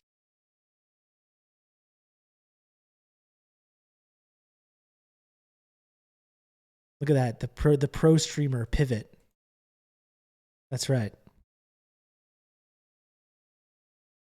Brandon, when you're talking about a source that the U.S. did it, like, you know, we know that they're never going to actually admit to this, but we can look at the context. We can look at previous statements that people like Biden and Victoria Nuland and Anthony Blinken and Mike Pompeo, for instance, have talked about the Nord Stream pipeline, openly admitting that they're going to ensure that it doesn't go ahead. And we can look at who benefits from this pipeline being blown up or sabotaged. And in the context of the United States wanting to get Western Europe onto fracked gas in the United States and off of cheaper fossil fuels coming from Russia through these pipelines, they're never going to come out and say, like, yes, we did this.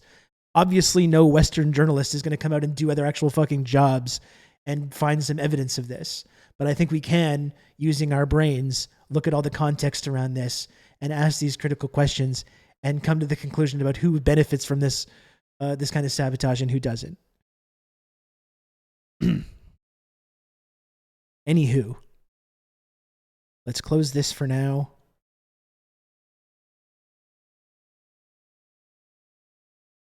Window capture, okay. So just bear with me for one moment, folks, while I get SINA on the show. It should just take me a moment to open up my Zoom here.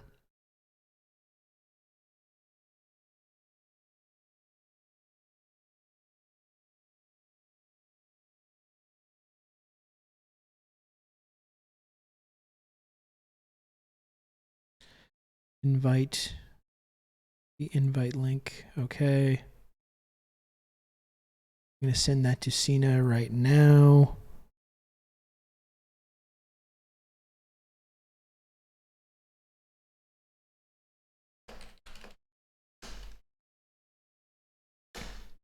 Okay, good.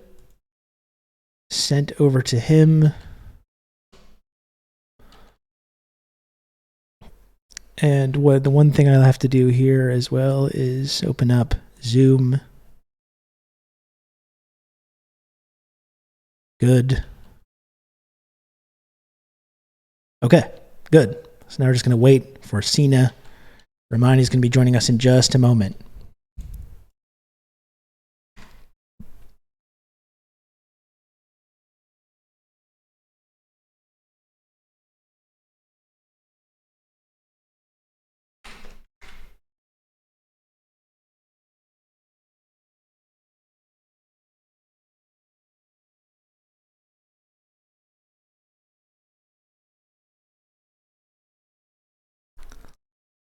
Oh, look at that.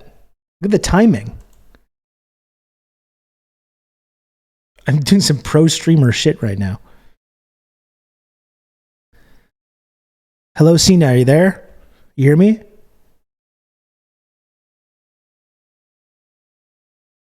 I think you might be muted. Is that possible?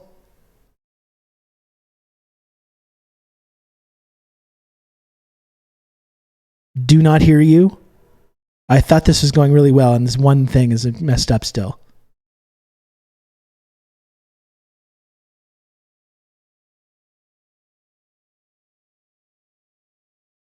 We can see, but we cannot hear. Can you hear me?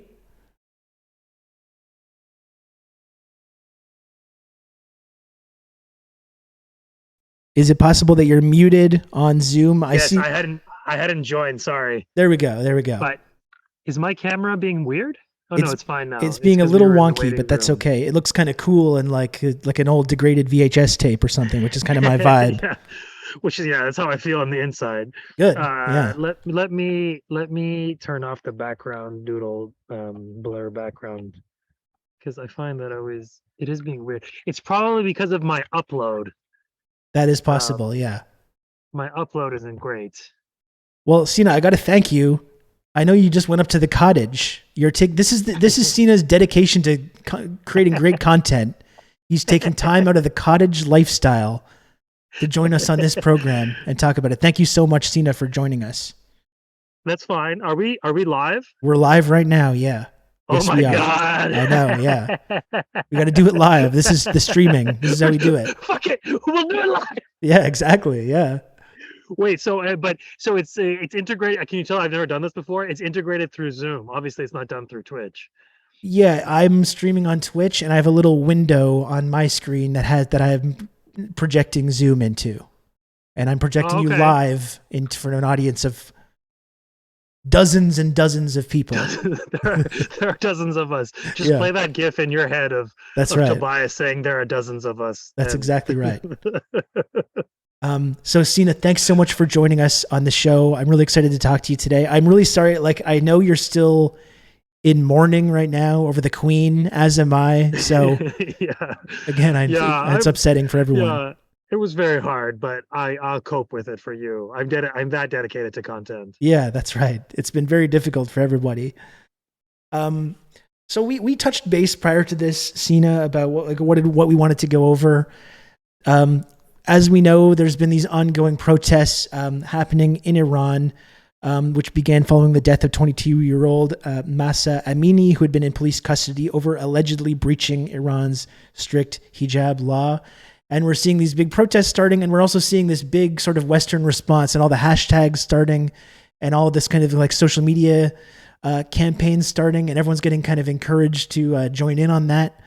And I was just wondering, I guess to get us started off, it's kind of maybe a big question, but just after a few weeks of this now, what has been your takeaway? What are you feeling right now about this wave of protests? And most importantly, I think not just the protests, but the Western reaction to it in the media and on social media. Yeah, I mean, so I've been kind of, I don't know. I've had a this is going to be therapy hour, everyone. I have dozens of therapists right now, not just one. Yeah. But same. I've had men will literally start Twitch channels instead of going to therapy. Quite literally, yeah. That's yeah. I think I've been waiting to say more stuff publicly, but I feel like I've also taken a step back around this one specific moment, but in general, kind of things that have been in my mind for a couple of years now, which is what is the value of our individual opinions?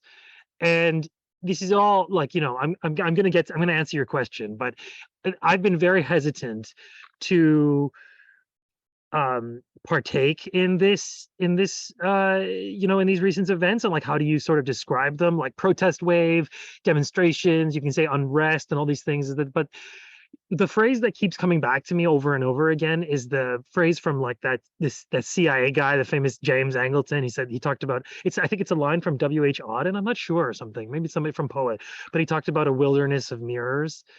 And when it comes to Iran stuff, at the outset, I will say this, that you can never, ever, separate the fact from hype, which is to say that every issue, every element, every mention of Iran or all the presence of Iran, is so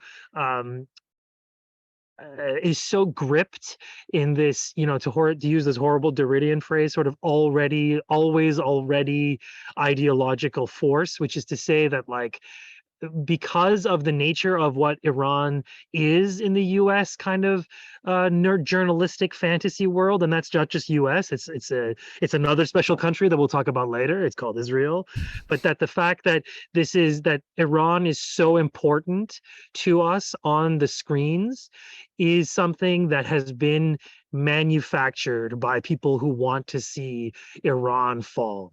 Okay, that's what I'll start with at the outset, is that what soft power means. Soft power means is that you can make events, you can orchestrate crises, you can initiate them, or you can manage them.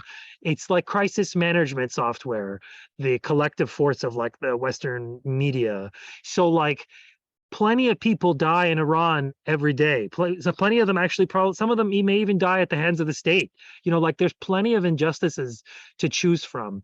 Why the death of this woman, who Iranians, like, you know, the Iranian authorities say is that she died in custody. Yes, but she died of, I can't remember the most recent explanation was, but pre-existing health conditions, like complicated by the stress of her arrest. I mean, the fact is, like, what the question is, like, did this woman die because of the police? Yes.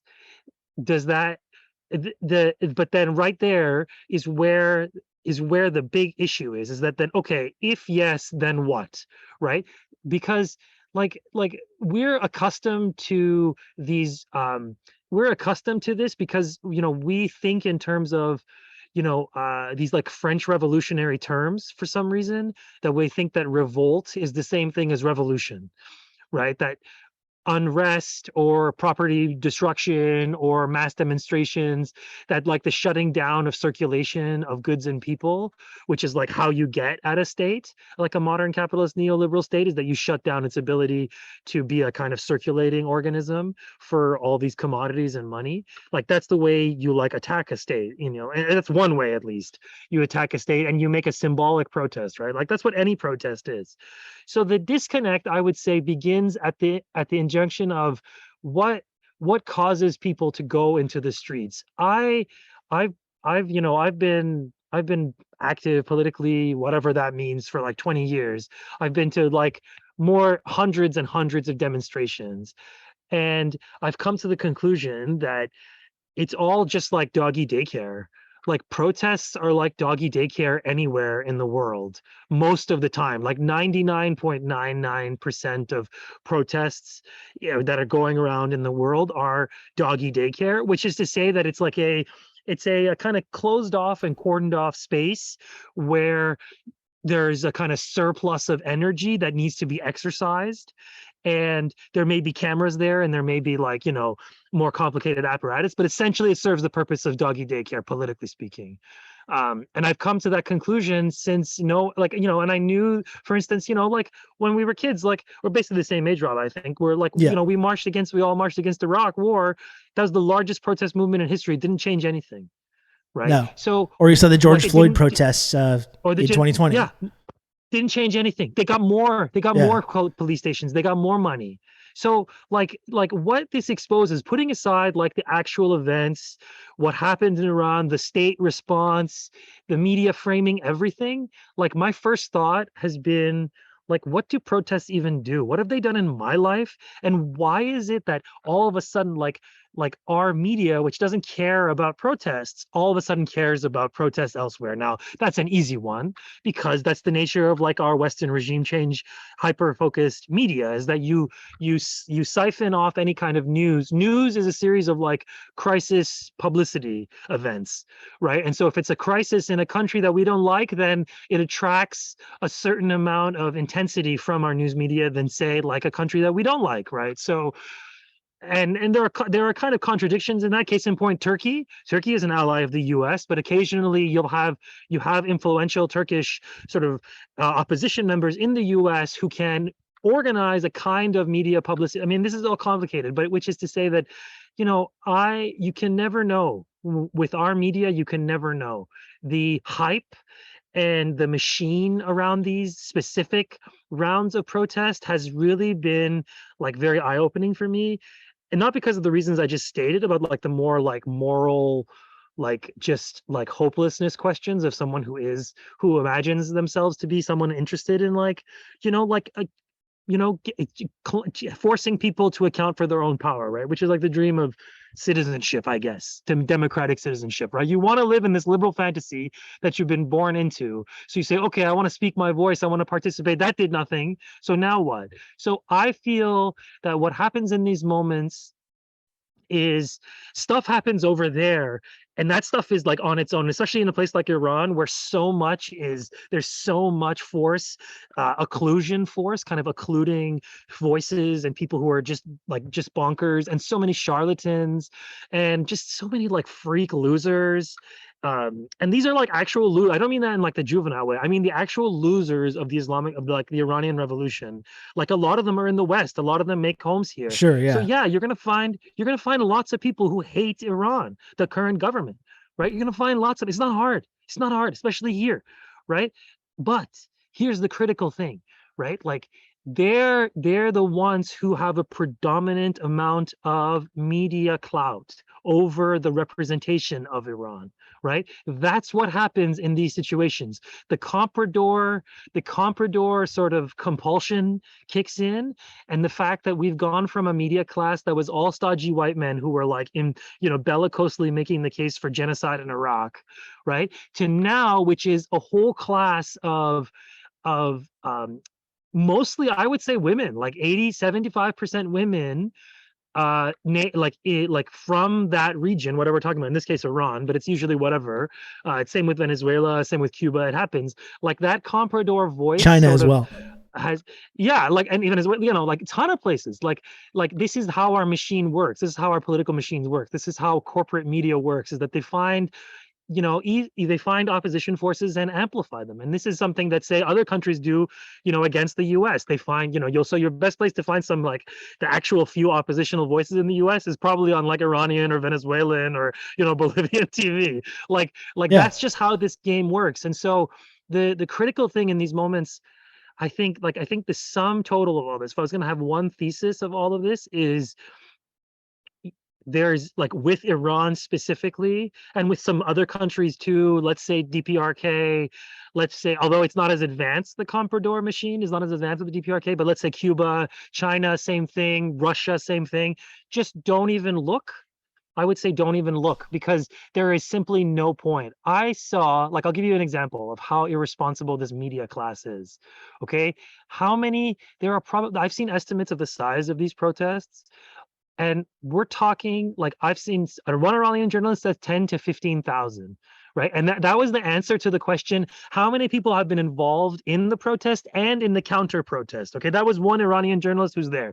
That was 10 to 15,000. Another number I heard from another Iranian journalist was no more than 80,000 people on the streets in the whole country, right? Iran is a country of 80 million plus. Right? Like, what does that tell you about the scale? With the trains, like train stuff, like modern miniature train rails and stuff, like, Yeah. you go to those stores and, like, these little, and that's what it's like. You feel like you're in this store, like, with the media and the representation of this. And because of the hysterics, because of the breathlessness, because of, like, the outright lies, like, I saw a, I don't know why I looked around, like, who's here? Not around My here. dog. Yeah. My dog, like, Daisy. I saw a CBC journalist, Iranian Canadian journalist or whatever, like, literally spreading, like, Saudi Photoshop, like, obvious Photoshop lies that the Iranian government was like in contracting with Hezbollah to bring 4,000 Hezbollah troops to Iran to quell the protests. Like, this is the level of stupidity. And this person was, like, arguing with other blue check marks who are, like, on her team, like, on team regime change. And they were like, this is fake. This is fake. And this person was like, no, I got it from a source. And, like, this is, like, I mean, the person later deleted it, but, like, this is how it goes. Like it is. I mean, I think this is not just in the case of Iran. I think this is common now with, like, the speed, and there is a lot of, like, fake shit out there, and there is a lot of, like, different, like, stuff out there. Like, it really is wilderness of mirrors, and you can never know on Iran. Now, that doesn't actually address the substance of your question, which is, and that's a big long preamble to sort of start with that. Like, It's great shit. Because it doesn't. Well, because this is the problem, right? Like, my voice does not matter. What I have to say about what happens in Iran matters like zilch, and it shouldn't matter. And I am actually increasingly uncomfortable with even representing Iran. Like, I don't live there. I didn't grow up there. I don't read the newspapers every day. Like, I follow mostly foreign policy stuff. That's kind of my beat when it comes to Iran stuff. And that's actually, like, I don't even know what's happening here in Canada. Are we having an election, by the way? You're like the guy I asked for these things, because why did I get a bunch of votes? Is it an Ontario or Toronto thing? I don't know. Yeah. We got a bunch of voting cards in our house. We got a Quebec one coming up. Yeah. Oh, okay. So maybe there's an election. I mean, that's like, and that's actually, like, related to, I think, why these things happen and why these kind of, like, hype campaigns happen, because, like, we have so little political hope and agency where we live. Like, our political subjectivity is 100% wrapped around consumption. Like what text do you consume? What political parties do you consume on your screens? What like YouTube videos do you consume? Like that's our political subjectivity. We don't have parties. We don't have community organizations. We don't have like any stakes in our communities because that's not how our societies are shaped. We live in neoliberal settler colonial like hellscape, like which is like basically a resource hub. We don't even have an economy in Canada, for God's sakes. What do we produce? We produce the things that were here before Canada existed. Oil, okay? Like that's what we produce, minerals, and we produce like mining so companies, kind of like, yeah, we have mining companies. Like, what's the joke? Like, Canada has 3 mining companies Yeah, in the yeah. trench coat. Like that's what we do. So like there's so little for us here, and like we're forced to choose between. And there's never been any opposition, like in our lifetimes, never. Like the closest thing to actual political opposition, and here's the crazy thing: this came up in our last conversation, was Quebec sovereignty, which is insane to think about. Yeah. Like that was like we almost regime changed ourselves. Like it was the funniest thing in the world. Like we almost, I hate this verb, balkanized ourselves in that one. But like anyways, but that's a different story. But like this is the contradictions of like any state come out in a time like this. So this is what I'll say about the Iranian state's contradictions, is that yes, you have a growing urban young populace that whose connections to, I would say, like Islamic fealty is a word that's coming to my mind first, are weakening, and if not gone, right? Like secularism is a force on this planet. Okay, like and so the Iranian state, the Islamic Republic, has, it has its work cut out for it in terms of retaining its ideological legitimacy as a guardian of like the let's say Shias, right? Because that's an important part of like the Islamic Republic, is that it is a leader of Shia countries in the planet, but also like and that's how at least how it sees itself. And so like stuff like the mandatory hijab law, which is actually like not, well, okay, here's the strictness factor, is that there, since the revolution and the implementation of these laws, right, of mandatory hijab, there has been a slow relaxing of them, right? Like if you watch TV in Iran, TV from people like watch YouTube of like Iran today, people like women's hijabs are very, very low. Like you can see most of the hair. It's not, so like the actual hijab, the factor of all of this is mostly just for American media consumption, I would say. I mean, look, I'm not a woman.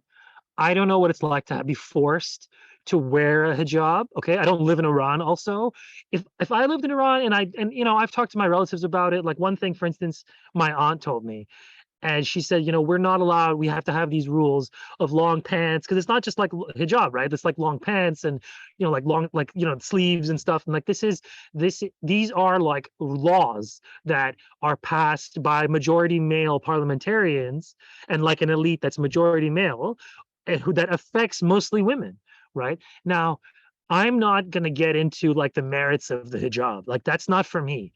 And the Iranian diaspora media class would love for nothing else than to share their opinion about mandatory hijab. But like this is where it breaks down for me. Like I have just no right to say anything. Like it doesn't matter what I say. I have no stake there. I don't pay a single cent of tax. Not that Iranians pay taxes, but bad example. But like I don't, like my civic life is not there, my imaginative life. So what happens in these moments is all these diaspora people who are platformed by and like live in the kind of blue check mark world, right, who have all the legitimacy of the West granted to them to speak for and speak of, like that's what this is, their moment to shine. These are the people who benefit most from these moments in reality, like the media class. And I'm actually beginning to realize that that's also true for our protests here, that the people who benefit most from the George Floyd uprising were like CNN shareholders and like media companies. Or these like social justice-y climbers that create these like, these organizations that they themselves benefit from while not actually changing anything.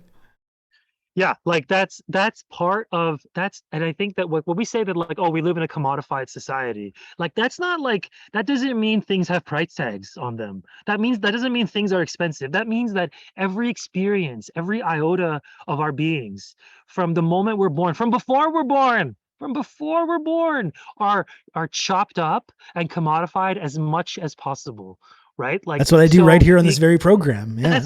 I mean, and that's the only, like, reification is like the fancy Verdinglichen, which is like to make something into a thing, right? Is that like, this is a kind of humanist Marx language. It comes from like the young Marx, who's kind of fashionable among our teachers in the whatever, the 50s and the 60s, whatever. But like this issue of like of the sort of thingification of every single thing has been complicated by the arrival of digitization, right? Because digitization means rapidity. That means that you are 10 people in Iran somewhere, in some small town outside of, Rasht in the north or whatever, and you like burn a picture of a government figure, right? Or like even, let's say Khamenei, let's say you do that, right? And you burn a picture of him. You film that stuff and then you send it to some enterprising Iranian in the West, who then turns that into content for their network and then says, oh, support my work at Patreon, right? Like, this is a clout farming operation, right? Because our societies are like neoliberalized, because like our entire planet is, every inch of it is covered with neoliberal capitalism, with like noted exceptions. So that like even the experience of political revolt, which is supposed to be which we imagine, right? Which we don't actually ever know, because we've never actually experienced it, and our parents never experienced it, and their parents never experienced it, at least people from here, right? Like very few parents, I mean, my parents, I guess, experienced it, not true. They actually lived through a revolution. So like, fine, but like, it's a rare thing. So instead of that, we're fed these spectacles. And that's what's so cynical in me right now. Like, that's the feeling of like, holy fuck, we are so behind the 8 ball. We can't even like muster up, the bar is so high for like just any kind of transformational change in any country, right? That we think, I mean, again, this is another example. Oh my God. Like this person, another media person, was like, someone was sharing videos of like there was like a woman like busting a cop car with like her foot, a cop window. And the person said, oh, media figure, these people are so stupid. I said, oh, if this isn't revolution, I don't know what is. Yeah, you don't know what revolution is. Because if you really think that somebody busting a car window of a cop, like a cop car window, is like going to overthrow the state, like, are you like a child? Like, are you like a brain dead child who thinks like Play-Doh is real and like the food you make in your like play kitchen is like what you're going to have for breakfast? No, this is performance art. Like smashing a cop window while doing it on camera, okay, is performance art. Okay, it's not going to do anything. It doesn't, in 99% of context, it doesn't do anything, right? It only lands you in trouble later because you are filming your crimes, buddy, and you're publicizing them. Like, could you imagine a more like an atmosphere more suited to state control than someone like gleefully destroying like a cop car window, like, and then later on that person's act being like digitized and then like sent off to somewhere and then broadcast on BBC Persian, like, which the cycle I've watched, right? Like I have BBC Persian, I can watch it, and it's the same thing. It's like a media event. It's just like day 7 of the protests, and it's like the most goofy thing in the world, because like, you've been through this so many times, we've been through this so many times, that like, wait, so what is this going to do? Why would it change anything? Like, and like, people know that, and like, people already, and I mean, whatever. Anyways, I'll stop here for now. I've been ranting and raving. Hey, Biff is here. This is exciting. Biff just got here. He's doing the driveway. Yeah, it's very exciting. Very nice. Okay, yeah. Well, there was a lot there. I guess there's the one thing that I wanted to respond to also is just the idea, talking about this kind of like religious fundamentalism that's become part of Iran. And that's the kind of frustrating irony of this, is that, there could have possibly been a more secular, socialist-leaning society in Iran decades ago, which is, of course, made totally impossible by Western interference in the first place, which led to the kind of current situation directly. That's very frustrating. And yeah, I think when you talk about the kind of like this very kind of ritualistic, consumable protests, and then these tendrils go out into the West to ask for our support and ask us to join in the hashtags and do the sharing.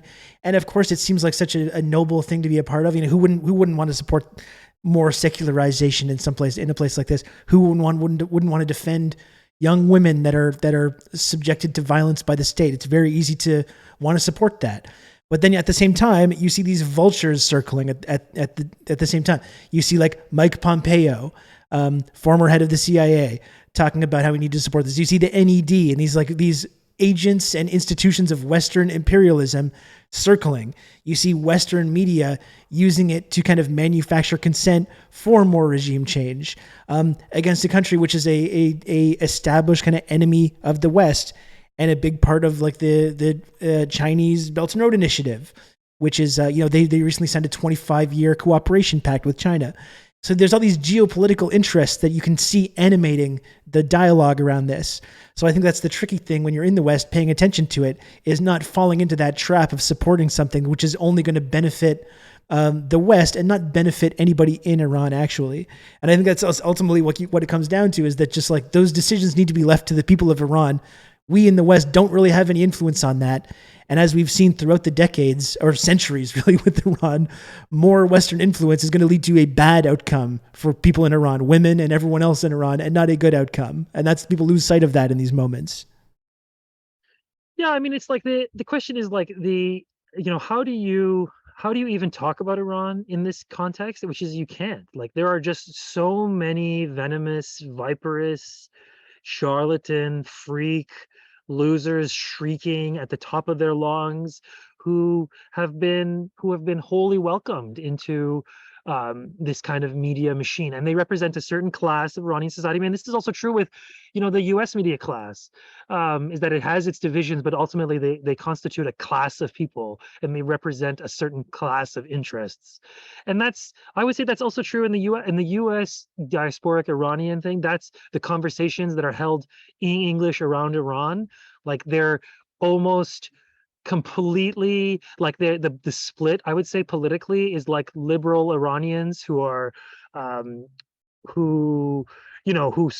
the Trump years were adamant sort of defenders of Iran, at least in what they, depending on how you depend on the adamant definition of adamant. But then now that Rouhani's not there, is that political sympathy has suddenly dried up. And these are things that happen in countries, right? Big countries produce these things, but what happens in the case of Iran is that you have this added overlay of it being an enemy to US foreign policy, and specifically to its most treasured little colony project in the region, which is to say Israel, right? That from day one, the tweets about this, like about Mahsa Amini, like, this is like, we're from, we're like, a lot of them were from Israel. Like, a lot of them were circulating. You can never. My dog is barking. Daisy, can you just relax? Yeah, Daisy. Like you can never, and all these wretched Zionist blue check marks being like, oh, I can't believe it. The people of Iran are, as if they give a flying fuck about Iranian lives. Like, these people sanction and starve and destroy the Iranian economy. You really think they're mourning one person? And I'm going to go this far too. Is that, like, the idea that people go into the streets for one person, I think is wrong. I think that there are catalysts. There are events that are catalysts for political, let's use the dumb word, unrest, because it's like a dumb word, but it's the word we know, fine. But like, things happen in countries for different reasons. And there could be triggering points, there could be catalytic events, but like, ultimately there are more complicated processes that simply are not of interest to the ADHD addled mind of like the Western like viewer, that all this like stuff is made for. Like, I'm not joking, I saw the same TikTok video. I mean, it was different content inside, but it was like the same format, which was like I don't even know, how TikTok is like done with the sounds and everything. Yeah. But it was like all these decontextualized like sites of violence and confrontation. And then you look in the comments, it's like, yeah. And it was like, this is why conservatives make fun of libs, because you really think that this stuff matters. You really think that like the consumption of these images online and like commenting and social media and like psychological warfare online, like, those are real things, but do they matter? No. Like what did and the fact that like clearly that like the algorithm was like feeding these to us, which is what the algorithm does, right? So like when the Ukraine thing happened, suddenly my FYP page was like, you know, Ukraine, Ukraine, Ukraine. This is like true for all the socials, right? Is that because people are talking, they go to that. And this is what the regime changers have in their back pocket, is that like you can make crises into anything you want. So in a country of 80 million, something anywhere between 10 to 80,000 people take to the streets, there's a lot of property damage, there's even deaths, right? Suddenly that gets equated to revolution and the fall of the state. I mean, come on. Look what happened in Syria. Look at how much violence, there was, and the state still didn't fall. Like you really think, Mr. and Mrs. Blue Checkmark Iranian lib in the West, do you really think it's a revolution, or are you benefiting from this by calling it that because it helps feed the algorithm, because the bots come along? So like go to those tweets, go to the tweets and look yourself, look at the quote tweets, right? Some blue check does some stupid thing, says some stupid thing, like, oh my God, it's in the way they always do. And then you go to the quote tweets, those are all bots. These are all bots, man. Twitter is mostly bots. And this is what they don't tell you. Like, this is why, like, I mean, it would have been awesome if like the Elon stuff ever happened, and he like, maybe it still will, because they'll show you like how much of like this website is bots. And like you can make things into a crisis, which is to say that you can circulate endless amount of tweets. I mean, I find hashtag activism to be the corniest fucking thing on the planet. What does it do? It doesn't do anything. It's doggy daycare for everyone involved. It's doggy daycare for the ones producing it. It's doggy daycare for the ones consuming it. It's nothing. It's just a click of a button, and you can like grind out any hashtag. Like I remember there were some pretty crazy hashtags during the Trump era. This was like early, I think this was early COVID. And one of the hashtags that was trending on Twitter was Khamenei is the virus. Like you can do that because Saudi Arabia owns Twitter partly. Like you can easily do that. That's not hard. Like, so like people then base their political judgments on the reflection of their screen, but really you're just like looking at this stupid screen, and the actual things that are happening are a world away, and they have nothing to do with you, nothing to do with me. I mean, a little bit more than you, a little bit me more than you, yes, because I couldn't reach my aunt for several days. But like, and it was like actually worrisome. But like the moment these are then turned into news events, that's when is the disconnect, right? Like that's the spectacular. Like we need like Baudrillard here to like. Yeah, it's very simulacra and simulacrum hours. I was just thinking. You never know. You never know, especially with Iran. You never know.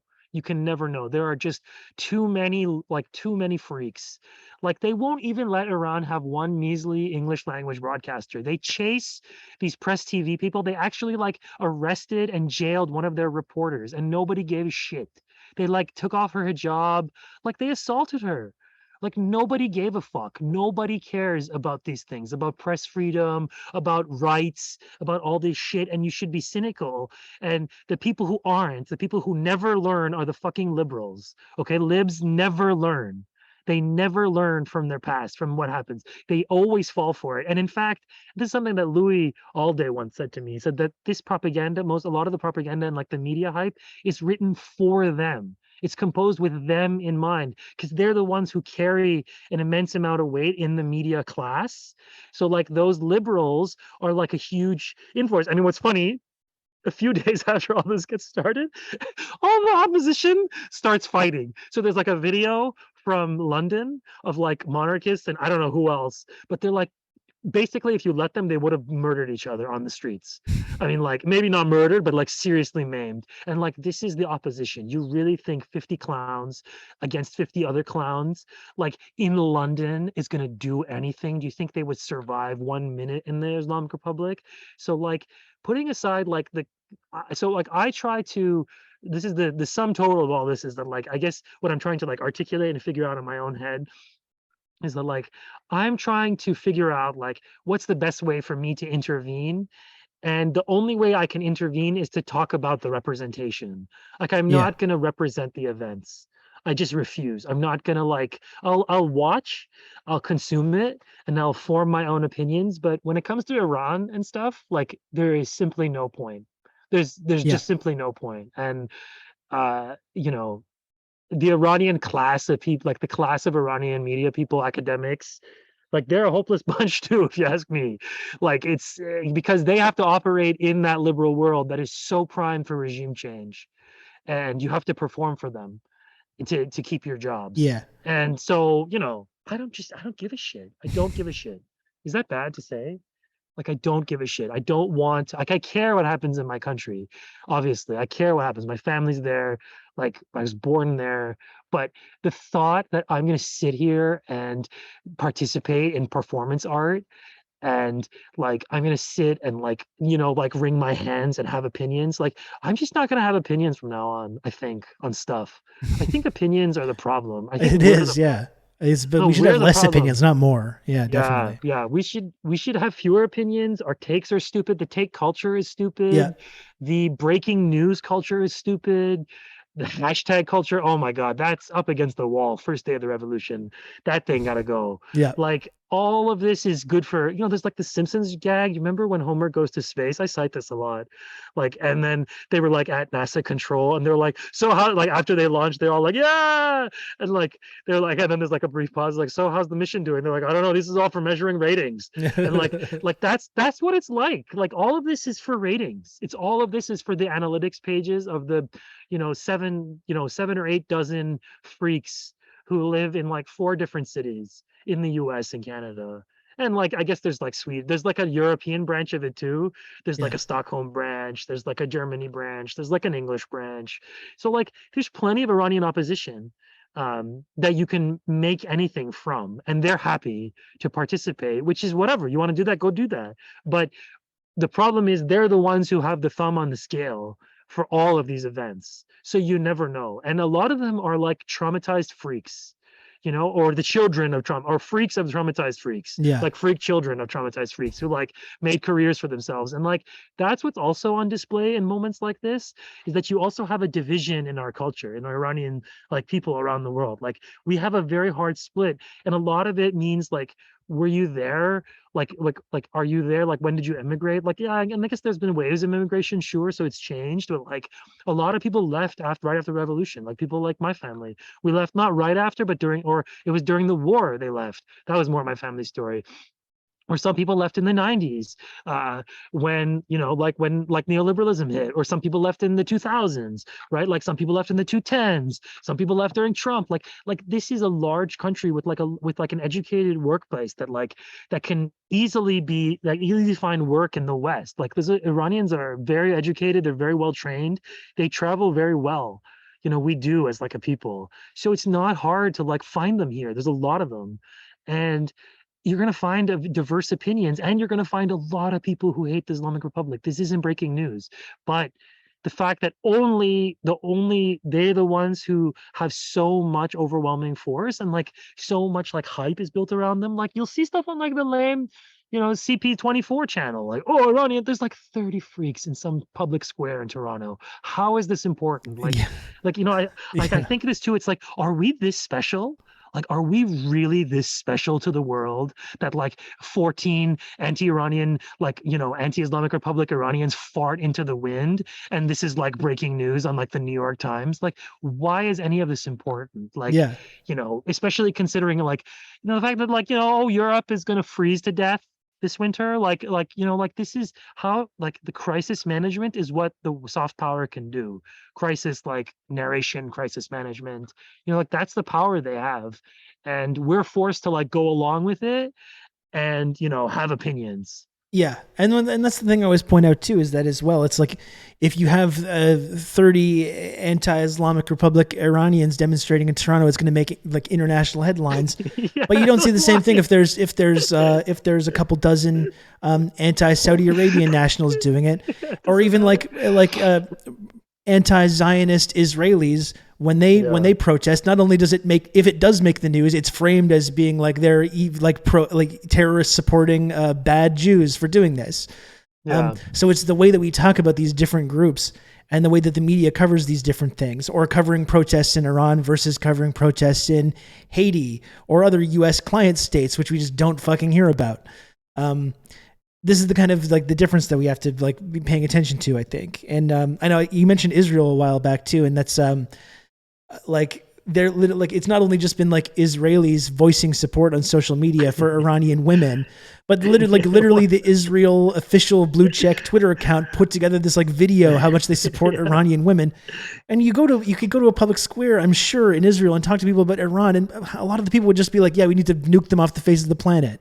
And we're supposed to pretend that like they fucking care about Iran, the plight of Iranian women. Like, it's ridiculous. Yeah, it's like we like, this is the, like, I mean, like, if I was in like, well, this is what happened. What's funny is that in the middle of all this, there was an article written by Dexter, regime changes my middle name, Filkins, for the New Yorker, and it's all about this one clown is the only word. Like, this person is the monarch of all clowns. Her name is Masih Alinejad. In Iran, she was known as, I think, Masume was a religious. She renamed her name. She renamed herself to Christ. Okay, that's her first name, Masih. Like, so like there, like, this person, like, I mean, it's not funny because like there are real world consequences for like the things that she does. So like her account, her Twitter account, has become this like lightning rod for, you know, people send her these tweets, and they've been doing it. They've been like, oh, videos of them, someone taking off their, like, defiantly showing off their hijab in the middle of somewhere, right? Like, this is something that is a trend online for Iranian subjects, and people do this in Iran. Like, I'm not going to say it's fake.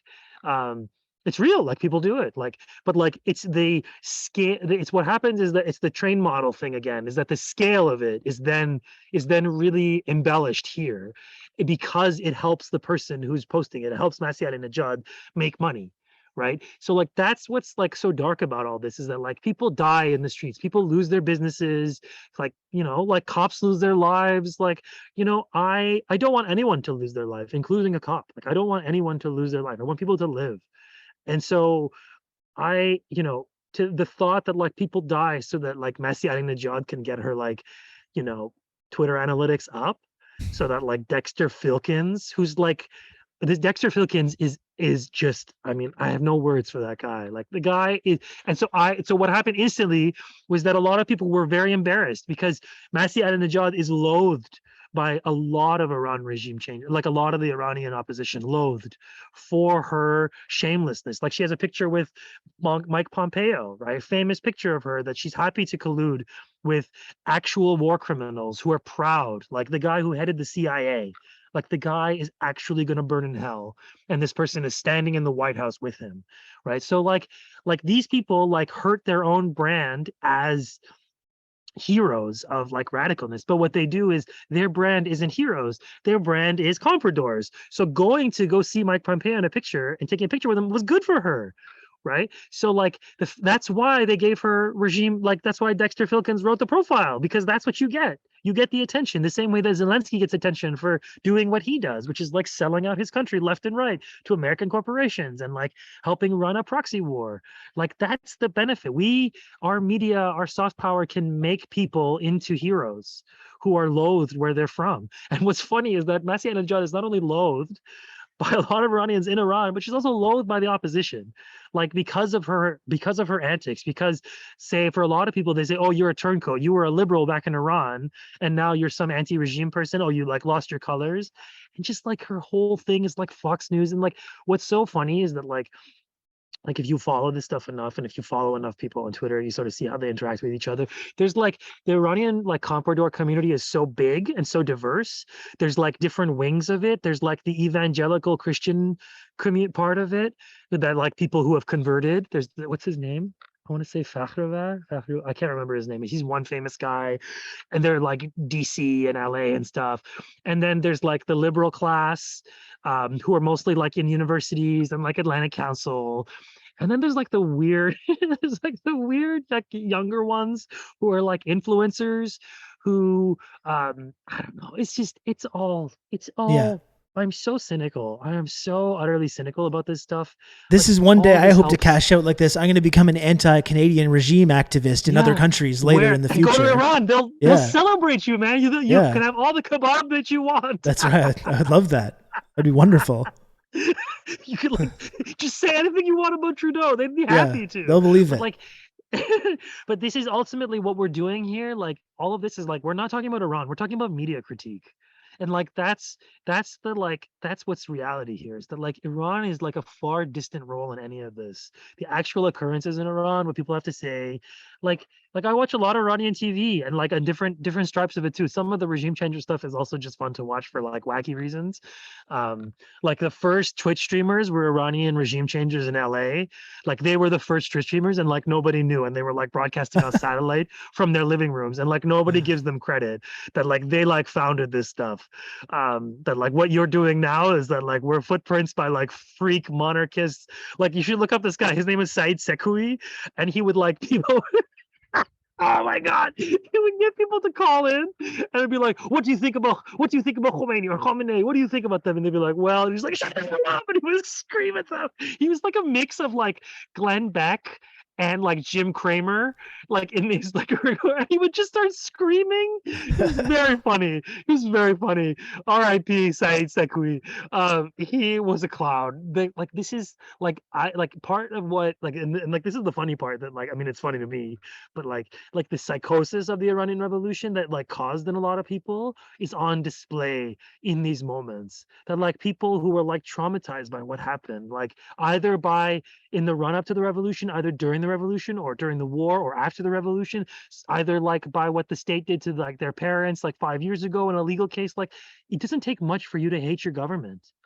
Like why should the bar be so high for Iranians that like that like I had a relative who said to me like, oh, Iran now, like he's typical, like BBC Persian, listens to BBC Persian like day and night. He says stuff like, "Oh, Iran is like there's actual homeless people in Iran now, like actual real homeless people." And that's because it's like, bro, you live here, you step over homeless people on your way to your job. Like, why is it not okay? What is it? Why is and I realized that like in a lot of cases, like the bar is really high. You set the bar really high for your homeland. Yeah. And for the place that like you live in and like make your life in, you like make compromises in your head. So you say, oh, it makes sense here that like people freeze to death in the middle of February while Airbnb owns half of Toronto downtown. Like, and they sit empty. Oh, that just makes sense. Right. But like when it happens in Iran, oh, it's a sign of the end of the world and it's time for regime change. And that's the contradiction that a lot of regime, God, listen to me, a lot of like diaspora like people live in. Diaspora Iranians live in that weird contradiction, is that like the neoliberal hellscape of the US makes sense to them. And yet they'll cite the failures of the Iranian state, of which there are many. Yeah, sure. And they'll say, that's the failure. That's the thing. Or they'll do the thing that the liberals who think they're smart say, they're like, oh, two things can be bad at once. Yeah, of course. Like, yeah, but you're only talking about the one thing. Yeah. You're only talking about the one thing a lot, and you're making a career off the one thing. So you make that make sense for me. And you're living in the West and benefiting from that while giving this kind of cursory criticism at the same moment while advocating for regime change elsewhere. Yeah. Yeah. And you could point this stuff out, but then you're in the terrain of like, do you remember during Trump, all these libs were like, can you believe Trump was hypocritical again? Yeah. Can you believe that he contradicted himself again? Can you believe that he's not the same person he was 5 years ago and that he changed his mind? It's like, do you think anyone cares? Do you think anyone cares? Do you think there is there's like a Guinness Book of Life and people are keeping stats? Like, is this how the world works to you? And you just realize that like liberals as a class of people and their media people are just like a bunch of fucking like rule follower, hall monitor losers when it comes to their own country, so that like they can have a conniption fit and like go into hysterics if someone dares to break a Starbucks window. Remember that era of the 2000s? Yes. Remember those endless debates? Yeah, like people broke a Starbucks window and there was going to be like mass suicide among the liberal class for how upsetting this was to them. And yet when it comes to Iran, they'll be happily to be like, oh, 5 police officers killed, a cab. Yeah. Like, that's what it's like. That's the disconnect, right? That there's no, and like, that's what's made me realize that like, I'm not going to participate in like, even US riot porn. I'm not going to do it. I'm not going to, until it's really over, then I'll share it. Yeah. Like, okay, White House up in flames, I'll share that. Sure. Like, Yeah. okay. But Inshallah. like, yeah, just kidding, Cesis. It's purely hypothetical. Please don't take away my internet. This is non-actionable. Yeah. This is not actionable. Satire. But like it just doesn't work. And like, maybe I'm having like a Wonder Years moment, and I'm like, me get a job, like me be against property destruction. Like I don't want more carbon on the planet. And yeah, like burning stuff, like if it's military equipment, might like harm the US state. But if it's some like corporate office tower, that's like helps them. They just Yeah. build another one, bro. Like we live in Sim City. It doesn't cost them anything to build. Like they It actually helps them because they can support and spend more money. Yeah. Yeah, I mean, they and can like you're spend pointing more out, like money. with the George Floyd protests as well, there was a lot of riot porn going on with there and a lot of cop cars getting burned and everything. And a lot of the same people, the same liberals who were like, well, maybe we need to tone down. This is turning off people from these protests and we need to not be so violent. They're the same ones that'll celebrate that when it's happening in a official enemy regime, you know, not very consistent. Yeah, it's all dumb. Yeah. All of this is dumb. It's all cynical. The weird thing is that the Iranian lives mean so much to this liberal media class. That's what's so funny. Like like like Palestinians die every day. Palestinians protest in the thousands every day. Yeah. And you never hear a word. It's not the spectacle of protest. It's the spectacle of protest in Iran that people get horny for. And that tells you something about our media class. That tells you about their goals, about their values, about the things that means to them. And you unfortunately, there's simply no victory when it comes to Iran. You can never win because there's always going to be 10,000 regime change freak loser diaspora people who will shout you down and like shank you if you let them. Like they'll be happy to, you know, and and it just is like that, you know. Like ask people who were against the so-called Syrian revolution in like 2013, like they were getting death threats. Like, you know, like they were, you know, it's like that's just normal. Like that's what happens. Yeah. Because regime change is so precious to our foreign policy that it's like that if you question it, then you're questioning God. Yeah. Well, and I wanted to make that link too. I think that's an important point, not just Syria, but Libya as well. And there's a lot of other places where there's been these like regime change operations that have been total fucking disasters that did start totally organically, that did start for totally legitimate reasons and people really genuinely expressing their outrage at the state or whatever. But it's important to be critical about that and not just uncritically support these things because we know when the Western powerful imperialist interests get involved in these things, it turns out into a fucking disaster for everyone involved. And people need to I mean, a never lot lose of sight times they that. are involved before these things start, Yeah. right? I mean, there's a ton of evidence. There's a ton. I mean, even there's like a French diplomat who said that, you know, I mean, the stuff that started happening in Syria in 2011. Yeah, the Iran-Syria Operations Group that was started in like 2006 or something. It was Lynn Cheney's outfit with like Elliot Abrams. Like, if you think that those meetings did not have a direct outcome in 2011, then you have no hope. Yeah. Because like there is like something as like even the name Arab Spring, who was that for? That was for boomers who recognized the Prague Spring, right? So like that was a way of like that was not an organic way of even expressing what this was, but it was a term that was adopted by the media class, and it was then. But look at the remnants of the Arab Spring now. We know there's like books on this stuff, how a ton of it was pre-orchestrated, a ton of it like you can generate crises. You can like even look what they did to what's his name. We found out that, you know, a lot of the people at Tahrir Square, you know, like which was a client regime, right? Mubarak was a client governor Friend of the of Clintons. Yeah. Egypt. They were friend of the Clintons. They had satellite phones. Like the US is a sinister force. It plays every side, right? It has all the cards. It holds cards with everyone. Yep. And it doesn't always work out well for them, right? That they get caught a lot. Like there's an article right now, Reuters did like a year-long investigation into this like Iran, this like spy, and they have a ton of people who are more than happy to like betray their country, and what I would use the term betray, and like join the imperialists. So like the guy who like loaded up Stuxnet, right? Like the guy with like the USB stick, he was like somebody working there. He was like then paid money. He was like in Holland or something, or like based in Holland. He later found out who he was, right? Like put him to death, right? Like there are people who make those decisions. So you can always do that. You can always create crises. And I'm not saying that this is fake. Like I'm not saying that people have rage. People have lots of rage. It will come out. And the people have their own reasons for destroying property. People have their own desires.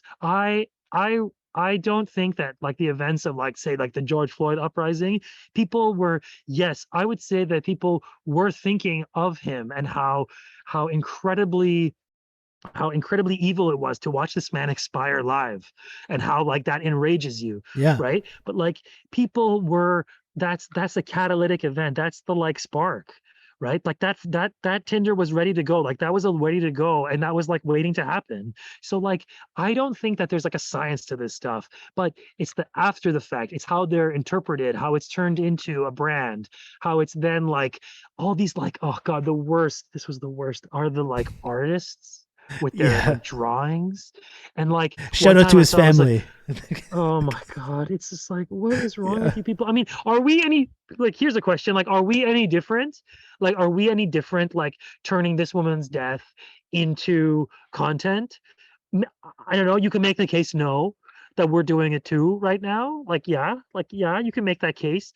But like, that's why I like choose not to sit and like dwell on her death. Like there's a lot of other people who have done that. You can go find out about her life, and you can find out, for instance, what her dad and her family have been saying, you know, about these events. Like you can do all those things, but my problem is the machine, the regime change Inc. machine, and how the Zionists, the US imperialists, the freak, you know, Iranian diaspora, you know, sociopaths who like out loud talk about like, oh, bomb. There's like this one, she runs Tavana. There's a famous speech of hers that she gave. And she basically said like, oh, destruction can be cleansing. Like talking about like the destruction of cities. I mean, these people have brain worms. And if they were allowed, if their like vision of the world was like allowed, they would use the imperialist powers to destroy their own enemies. And that's the comprador class in any country, in Libya, right? In Syria, right? In Morocco, right? Like these are in Tunisia, for instance, like there are always forces that there are always elites that have hands. Like even in the case of Turkey, right? The Gulenist movement, the Gulenists have a media presence in the US because their guy Gulen is in the US. He's in Pennsylvania. Gee, I wonder how he got there. And funds a whole school system for diasporic. Like there's a whole, like there are machinery of this stuff. Our friend Ennis Cantor collects these people. And like they run news lines. The Gulenist runs news lines, that website, the institute. You know, like you can make anything happen. You can create things. Money can do that, right? But you can't buy a revolution. I mean, they bought a coup in Iran. I think it was like $50,000. That's how much like the 53 coup cost. I could be wrong. Maybe I should Google this. I'm going to Google this just so I know. Because they said it later. They were like showing off about it. The guy, helmet, whatever. What was I talking about? I forgot. Oh, God. Now it's the cost of the coup. Oh, God. Oh, yeah. Oh, God. Cost of 1953 coup in Iran. 1 million. Oh, smuggling in what? Oh, I was wrong. How the CIA, God damn it, rented. Maybe that's how much the CIA paid. The coup cost £700,000. I know because I spent it, Derbyshire said. Yeah. So like that's still pretty cheap for changing a regime that you don't like, though. Yeah. And you got billions, possibly billions of dollars, and in today's money, trillions of dollars worth of cheap oil that funded your modernity, right? That like, so this is like that's what they want for Iran. They want them to they want Iran to shut up and take like your position in the global supply chain. And the countries that don't do that are the ones you hear about all the time. Venezuela, China, Russia, Zimbabwe, it used to be. Like the ones who simply don't do like what you tell them to do, what they're instructed to do by Washington, by Brussels, by London, right? They're the ones. I mean, the U.S. even destroys its own. I mean, look at the U.S. right now, destroying their own allies. Like look at how U.S. treats Germany and England, right? They're destroying their economies. Yeah, that's how ruthless it is. Imagine how they treat their enemies. I'm reminded from some of the things you've talked about when it comes to Tahrir Square, when it comes to what the U.S. is doing in Western Europe right now, that famous Kissinger quote where he said it's to be an enemy of the U.S. is dangerous, but to be a friend is even more dangerous, or something along those lines. Yeah, like an alliance with the U.S. will fuck up your country because they will make you drink mercury in front of your children if it slightly benefits one guy in like their cabinet. Like that's the U.S. That's the venomous evil force in the world called the Great Satan. And I will never, until my dying day, ever accept a reality where people make lives for themselves, careers for themselves on stolen indigenous land, like right now, right? Like all of us, too. like all of us, and make the goal of their life like exposing enemy governments. You are scum of the earth and you are dishonest, like the people who do this. And it's just proof that money can buy anything. Like, and they can buy people, and they can buy people to say the stupidest stuff. Although I was smiling today, BBC Persian is being cut. Look, they didn't even keep you guys. All of your comprador work, all those years of journalism, taking a nice photo op with Obama. Yeah, I'm talking about you, Batman. Yeah, what did it do for you? Losing your job in the end. You're going to be just as expendable, and you'll be on Patreon just like me at the end of the day. Or on Twitch. Losers. Yeah. Losers. Yeah. Just like us. SINA, this has been an amazing conversation. I was so happy to have you come on the show today. I think we should cut it off there. It's been like over an hour. You've been absolutely spitting bars here for an hour. You should go back to enjoying your cottage lifestyle. I really appreciate you taking the time today to come on. Really, really wonderful. I really appreciate it a lot. Thank you. Thanks, Rob. You got to come back on the show. We'll do another "What the hell is happening in Canada?" because I don't follow things. Episode. I would love that. Yeah, you talked about it's a podcast for non-white people, so I was honored to be included as the honorary token white person that I could join. It's okay, Rob. You're not white. You're clear. Yeah, that's right. There we go. Well, thank you again, SINA. I'll talk to you later. Yeah, I'll talk to you soon. Bye-bye. Okay, bye. Oh my goodness gracious, folks. Oh my goodness. Dimitri, thank you for the gifted sub, and thank you also to my friend Padrino Politics for the 8 months of Prime. By the way, you're muted there. That was so wonderful. Oh my goodness. Sometimes I'm doing interviews on this show and I'm taken aback by how fucking outrageously great it is, and that was one of those situations. Really appreciate SINA, and please follow SINA on Twitter. The info's in the chat right now at Your Orientalist. Listen to The East is a Podcast. It's really, really wonderful. A lot of great episodes of that. Highly, highly recommend that you follow SINA and pay attention to his content. I was not ready for all those bars. No, I was expecting some bars, but nowhere near that level of bars. Oh yeah, that was absolutely amazing. My goodness. You can count on me. You're gonna have good old Rob to talk you through all this. TRRS Sankara 22 months of good content. Thank you, Rob. You can count on me. You're gonna have good old Rob to talk you through all this.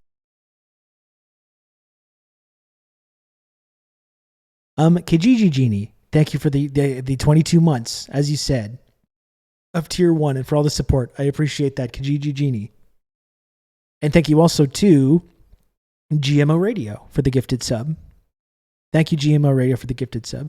Would you say it was orange level of bars? That maybe is pushing it a little bit. It's hard to rival that. Eminem's infamous anti-Trump freestyle, which we enjoy often on the show. It's hard to match count that. On me. You're going to have good old Rob to talk you through all this. And thank you, Gen X Bushy, for the gifted sub also. Thank you so much, Gen X Bushy. Very kind of you. I just got here. Can you just recap the whole stream for me? Thanks. Yes. Okay. Yes. Number one is that the U.S. sabotaged the Nord Stream pipeline. I think that was the one takeaway from the first segment. And God, it's hard to summarize everything that just happened over the last hour in like one sentence. I don't even know how I would begin to do that. Brandon blew up the pipeline. That's number one. Number two is I think we should try to avoid taking part in these kind of like protest porn, especially when it comes to official enemy countries. No matter how noble and how good of a cause it seems like, you're not really contributing to anything good when you just uncritically swallow these narratives and uncritically repeat it. Shut up, Yankee, about Iran. I guess that would be number 2. Yeah, that would be the second takeaway. Yankee, go home.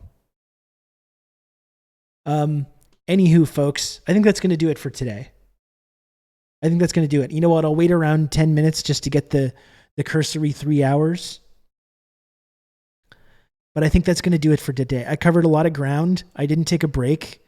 And I got to go get my kid at school pretty soon. So I'm going to say goodbye. Well, it'll be an extended goodbye, okay? It's an extended goodbye. It's a 10-minute extended goodbye.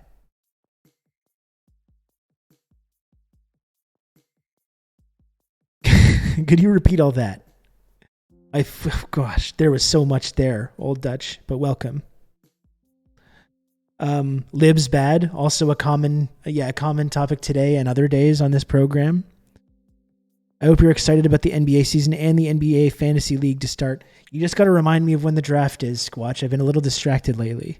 You just got to remind me of when the draft is. I am excited for the NBA season, though. I absolutely am. I'm wearing my special Toronto Raptors championship hat right now.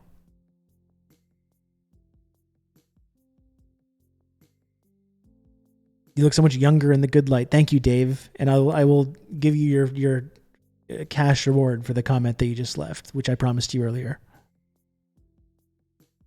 Time for a tight 90 on Jacob Dylan and the Wallflowers. Let's start with One Headlight. Great track.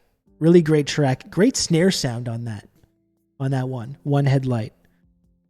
Very underrated. I mean, listen, we got a lot of nepotism in the entertainment industry, in filmmaking, in music. Jacob Dylan, obviously a beneficiary of that. That is just an unequivocally great track. And they have a couple of good songs from that period. You know?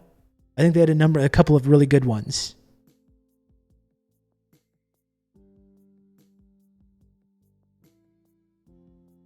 The whole drumming on One Headlight is very good, yeah. Very good production.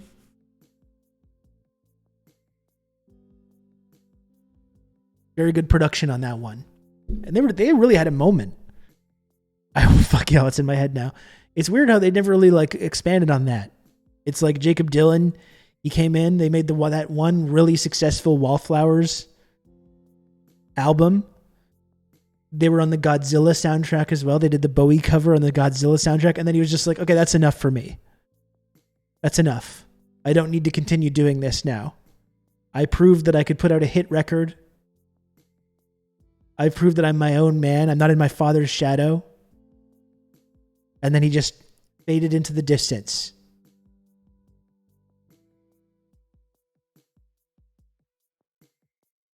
Jacob, by the way. Did I say it wrong? Time to become a bank manager. That's right.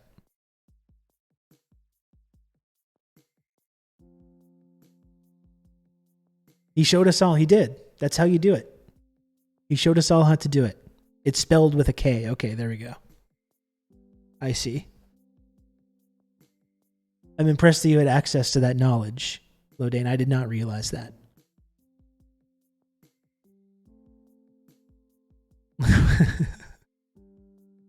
Anyway, what else do we got?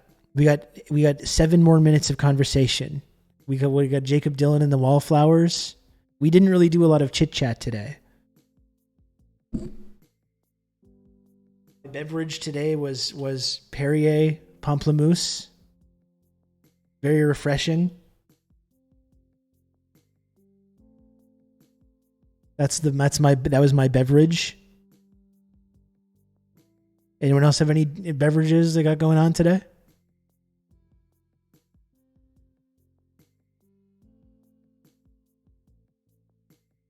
Got some Polar Red grapefruit in the fridge. I don't think we get that Polar brand here.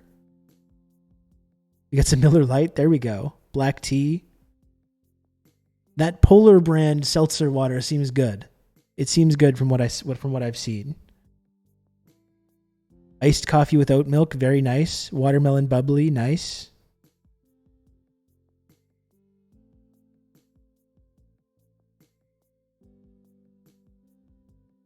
Water, apple, and raspberry flavored from King Window. Very good. Carbonated hibiscus tea. Wow, that's interesting. Green tea. Water with fancy ice cubes. What's fancy about the ice cubes? Couple of bottles of Peroni. John's living the coffee-free lifestyle.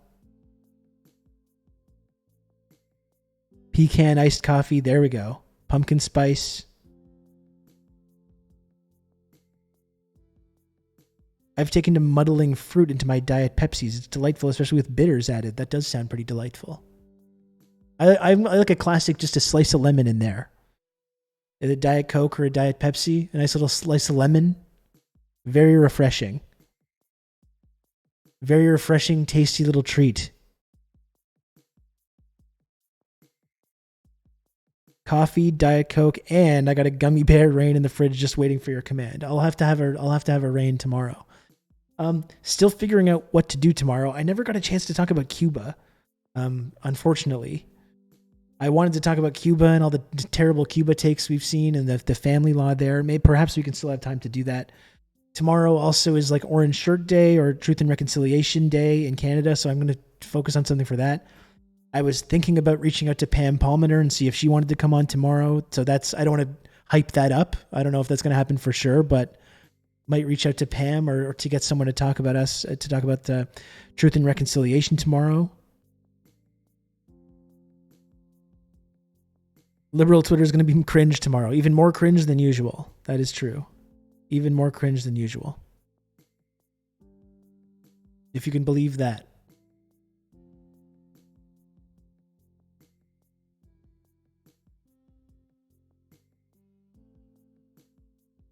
So that's what's up for tomorrow. And then, I don't know, after tomorrow, we're right back on the... remember your orange shirt or you'll be canceled. I got it picked out already. Yeah, perhaps I will wear my Orange Rousseau Institute shirt tomorrow as well. That's actually a pretty good idea. And then, yeah, we're right back on the full-time schedule. The full-time schedule of doing the show.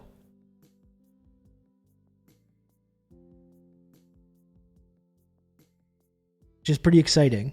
It's exciting for me, and I hope it's exciting for you too.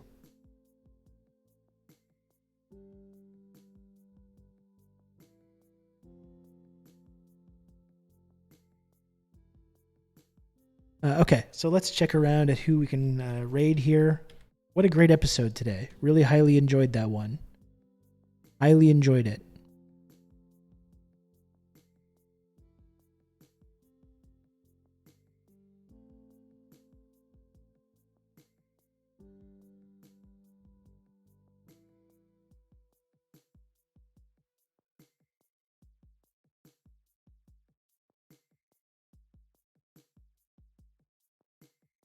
Reg Skedge and a great bev. There we go. The classic. I saw the classic saying. I did see Mark Ames did go with the Putin did it line, but he also shared that thread that I shared earlier about the NATO training operations in that exact region as well. So I think he was maybe providing some kind of a realistic look at that more lib take, but I don't think he was totally sold on it. The streamer Frogan is doing a charity stream right now. I don't know if I follow Frogan.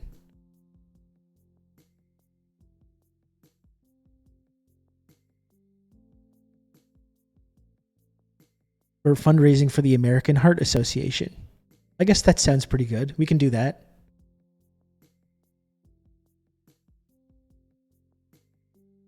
We can do that. That sounds fine to me. Lodane very adamant about the LFV raid. I think we just raided them the other day. We don't want to get them. We don't want to get left flank vets get too comfortable here. Okay. We don't want to let them get too comfortable.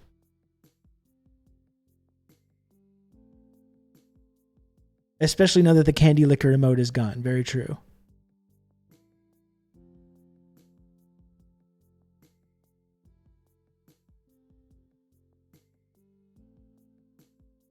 Does he pretend to be lib? He's done that before. Post a lib-friendly tweet.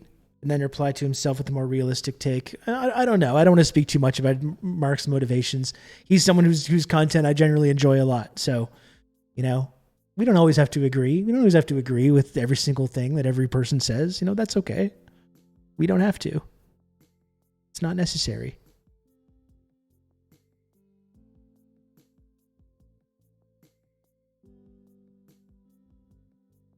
So that'll do it for today. Again, I will be back tomorrow. We'll do some truth and reconciliation content tomorrow.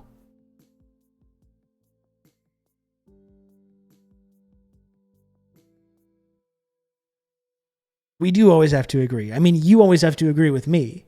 Don't get it twisted. Don't get it twisted. I wasn't suggesting that it's okay or acceptable for people in the chat to not agree with me. That's not true. If that's the impression you got from that statement that I made, that is not correct.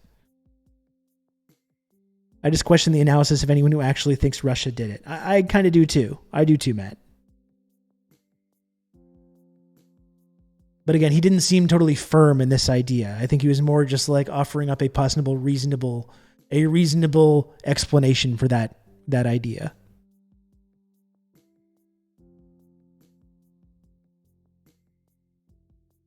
Anyway, that's all. Thanks again, folks. Join the Discord server. Thanks for all the support today and other days as well. I'll talk to you tomorrow. That is all.